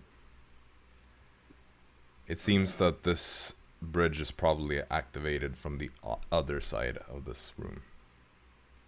But we can't see Okay. that far because that's 70 feet, so it's only Dara who can see that far. Yes. It only is. Wait, Well. give me the torch. You have the torch. I throw it towards the other end and see if I can. Okay. If I get it on the other side, you have vision on there. And we have more torches. Make a dexterity check. Dexterity check. Just a general throwing thing, but you're not proficient with torch throwing, so... Oh damn! Are you sure I'm not okay? It's more of an improvised weapon. Fritz would technically be proficient with improvised weapons. Damn, that's Yeah, and I'm good with that's dex. a 12 for me. Okay, 12. You Yeah. can't quite see where the opening is, so you just kind of toss it. As it goes through the room, you can now see where the opening is, but it just barely misses, hits the side, and... We light up a new Well one. done. Like, Fritz, bro. it just completely... Yeah. Yeah. One, two. Now Fritz. Yeah, well, I take the next one and I Okay. eat it across the... Make a dexterity check with your proficiency bonus. What is your proficiency bonus at this level? 4. +4? So dex +4 then. That's we're wasting our time. What else are Tornado we gonna can do? do this. Dex plus... I mean, +4. you can swim if you want. So that's Huh? You can swim. 16. 16? Yeah. Yeah, okay, so Fritz, you toss this this torch, and this time it goes and lands on the ledge on the other side. Nice. What do Do we we see see on the anything other like side? special on that side? Like, You make perception checks if you're trying to look. Look. Dara, you've already No. looked in this Yeah. place from before, No. so 11. Oh no, I know. I mean passive 11. 25. 25. Fritz, are you also looking? Yeah, sure. I'll look. Ooh. That is the That's an 11. That's not very good. 11. All right. Well, Yeah. Storm. Nice. You do see a lever mechanism on the other side. Well then.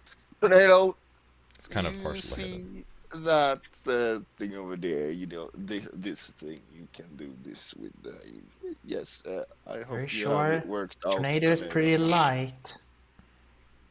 Imagine Show me if those Tornado's- guns. Hopefully getting better guns than Eli. Let's go! You get snacks if you do it. Boom. Just instantly shoots off, crosses this place. You see, as he gets to the other side, he kind of looks a bit grossed out by all the like heat and humidity.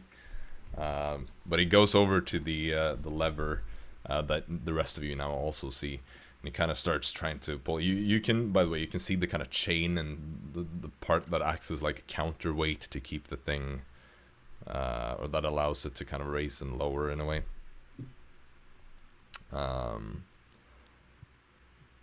But make I'll make the check. Or little tornado to the lightweight. What is Tornado's strength?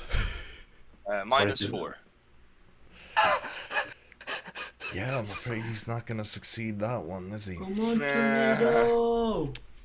Wait, is the lever like pulled towards us or like in the like what direction do you pull the lever?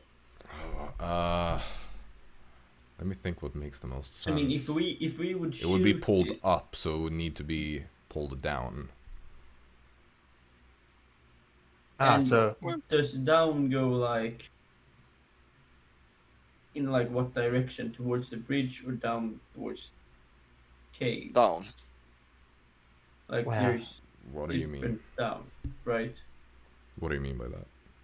Like there's two different ways you can pull it. Well, you would need to kind of do this thing, like pull it from like that. Okay. So like if this is the wall, then the lever is currently in like this position, and you would need to like crank it down like that. Mm-hmm. Crank You it. know what? Arisa can fly with her wings. I'm going to grab Arisa. No. Snore. Arisa, we Oh, need your damn. assistance. We need your wings. Okay. She comes over. Okay? So just plop out your wings and fly to the other side. Why can't you just do I this? don't have any fucking wings. No, I mean, why can't Dara make you fly over? Because it's an anti-magic field and your wings are part of you. I mean, they're kind of spooky Well, ghost okay. wings. Let's just like She wouldn't say back that. up. Whatever. So your wings are like touching the field and see if they disappear or not. Okay? So we're extra safe. Give me a second here. Or we tie a rope around you in case you fall.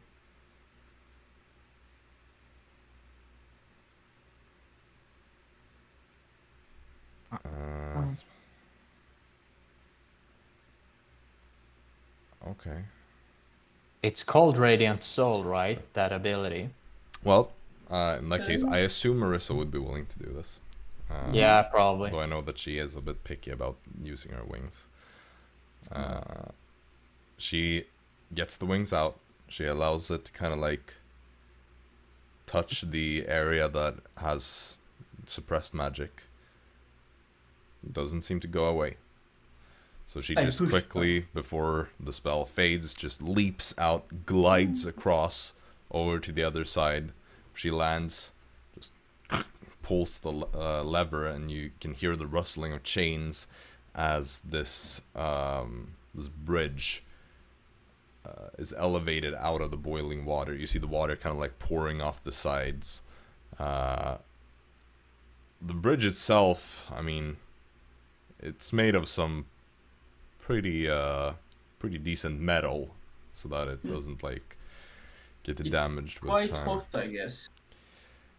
You look at it, I mean, there's still like steam coming off of it as it is So do you even have shoes? suspended.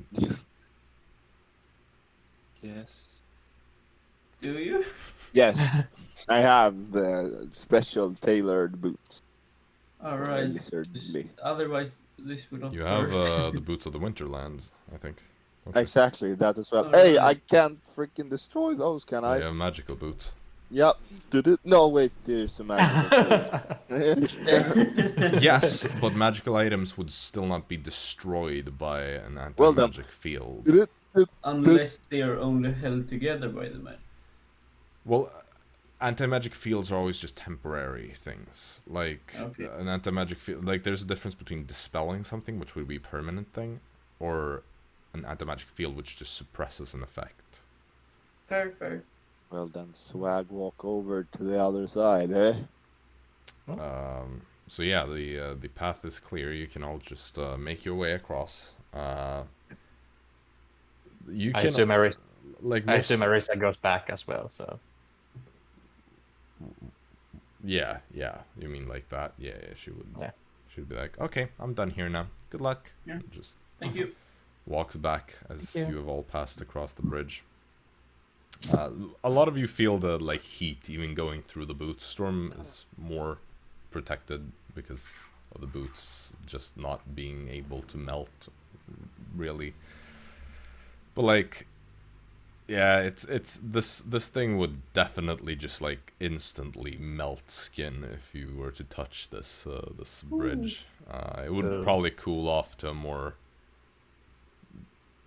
decent temperature after a little while, but right now, having just come out of that water, I mean, metal is good at transferring heat or Mhm. absorbing heat. Yeah. But you all make it across to the other side. And the tunnel continues onwards. Well, shall we? Indeed. Do we still have a torch? You can pick up the one that lies. Yeah, grab the one. Yeah. I assume right. the first one to pass over the bridge would just grab the one Yeah. that you're passing over. Right. All right, so you carry on, moving further into this this place. Florp is still stuck in the in this in between space. I'm not perfectly sure. It just says that a familiar reappears where the anti-magic field was. I think you may need to like completely let go of the spell and resummon him, or he will just be stuck here. Internal purgatory. Yeah, I mean, he would technically be fine. He would like be back in whatever plane he came from. But Yeah. if you want him back, I just gonna assume I need to recast the spell. I think so. mechanic-wise, normally he would just reappear when the spell, like the anti-magic field drops. But obviously that's not gonna happen here, so you're probably just gonna have to completely drop the spell and recast him. Yeah. Resummon him. I'll resummon it later on when we take a short rest or something. Yeah. But you press onwards in through this tunnel. It kind of continues onwards for quite a while. You are pretty much like you can kind of estimate in a way like how long the path will be based on how far you went from Cairn Solos, which obviously isn't that far on a like above ground scale, but down here it feels way further just moving through these relatively narrow hallways. It's It's a little bit claustrophobic in a way. But you're used to being in caves. I mean, some of you have been in Blue Dale and whatnot. That was quite a few degrees worse than what this is. Yeah. I mean, the Underdark is technically a cave. You are definitely fine in that regard. That is totally true, and I just didn't think about that right now.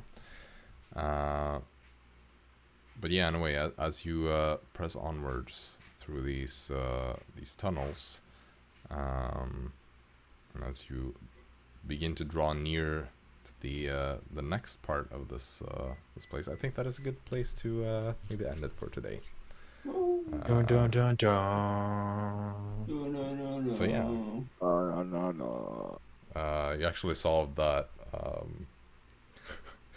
that last cave quite a bit easier than I thought you would. I thought you would have to be a bit more creative to get past that one, but Well, nice. oh well. I mean, I Arisa had a few exists. plans, but oof. I had a few Arisa plans. did exist. My current plan was like, maybe if we could take a rope and make a lasso and just cowboy it and just Oh yeah, Indiana Jones style. yeah, kind of like that. I was like thinking about like the Lego games when you went and find Arisa, because you like swap characters, but she yeah. has wings, she can fly. Oh, Indiana Jones has a lasso, we can use that. So fucking bizarre. That is can the you that need is pretty true. C3PO here. That is pretty true. You need Yeah. a small character to crawl through the space. That's nostalgia when you see like, oh, you need this character here. You need a Yeah. force-sensitive character to build this part or something like that. Yeah, pretty much Oh. you need like a force-sensitive character to lift this this bridge. It's like no, but yeah, you made it past that quite smoothly, I will say. There were different ways. Like you could have shot the chain and stuff to like pretty much permanently destroy the thing and make it be stuck in it like the Yeah, that position would've you been- wanted to. But you could have also done that wrong and like shot the wrong chain, causing it to permanently be stuck down there instead, and that would have been Yeah, then worse. we would have to climb or something. Yeah, there would have been a way to climb it, but falling into that thing would not have been pleasant for you. That would have done quite a bit of damage. Yeah. No magic can save you. Indeed. Yep, that's the dangerous part. Like normally people just rely on their magic, but in this case, can't We would really have to spend like multiple days building a rope bridge. I really wonder how a dire wolf would be able to get inside here. Or up Well, against one. you weren't really warned about direwolves inside this Okay. cave. You were warned about direwolves in the area. Fair. There were quite a few around here. So maybe if you would have gone poking around in the wrong place and, you know, maybe explored a bit, or maybe if you're staying here for too long, maybe there will be unpleasant surprises for you waiting. Who knows? Nice. Well, down. But that is for next session. That is a problem for then, because right now we have a week or so, maybe more. Who knows when we'll be playing next time? Yeah, it's going to be midsummer. Like next week, yeah, I'll Yeah. be away next week. Yeah, I'm pretty sure I'm also gonna be at least Friday and Saturday. Don't know about Sunday. Imagine actually doing things. Cringe. True. Ooh. No, but well, maybe 2 weeks then, or something. We'll see. Yeah. We'll talk Right. about it. We will have a discussion. But yeah, I guess we'll end the session there, or end the stream there. So Yeah. thank you so much for watching, and make sure to tune in next time that we are live, whenever that may be. So yeah, have a good one, everybody. Peace out.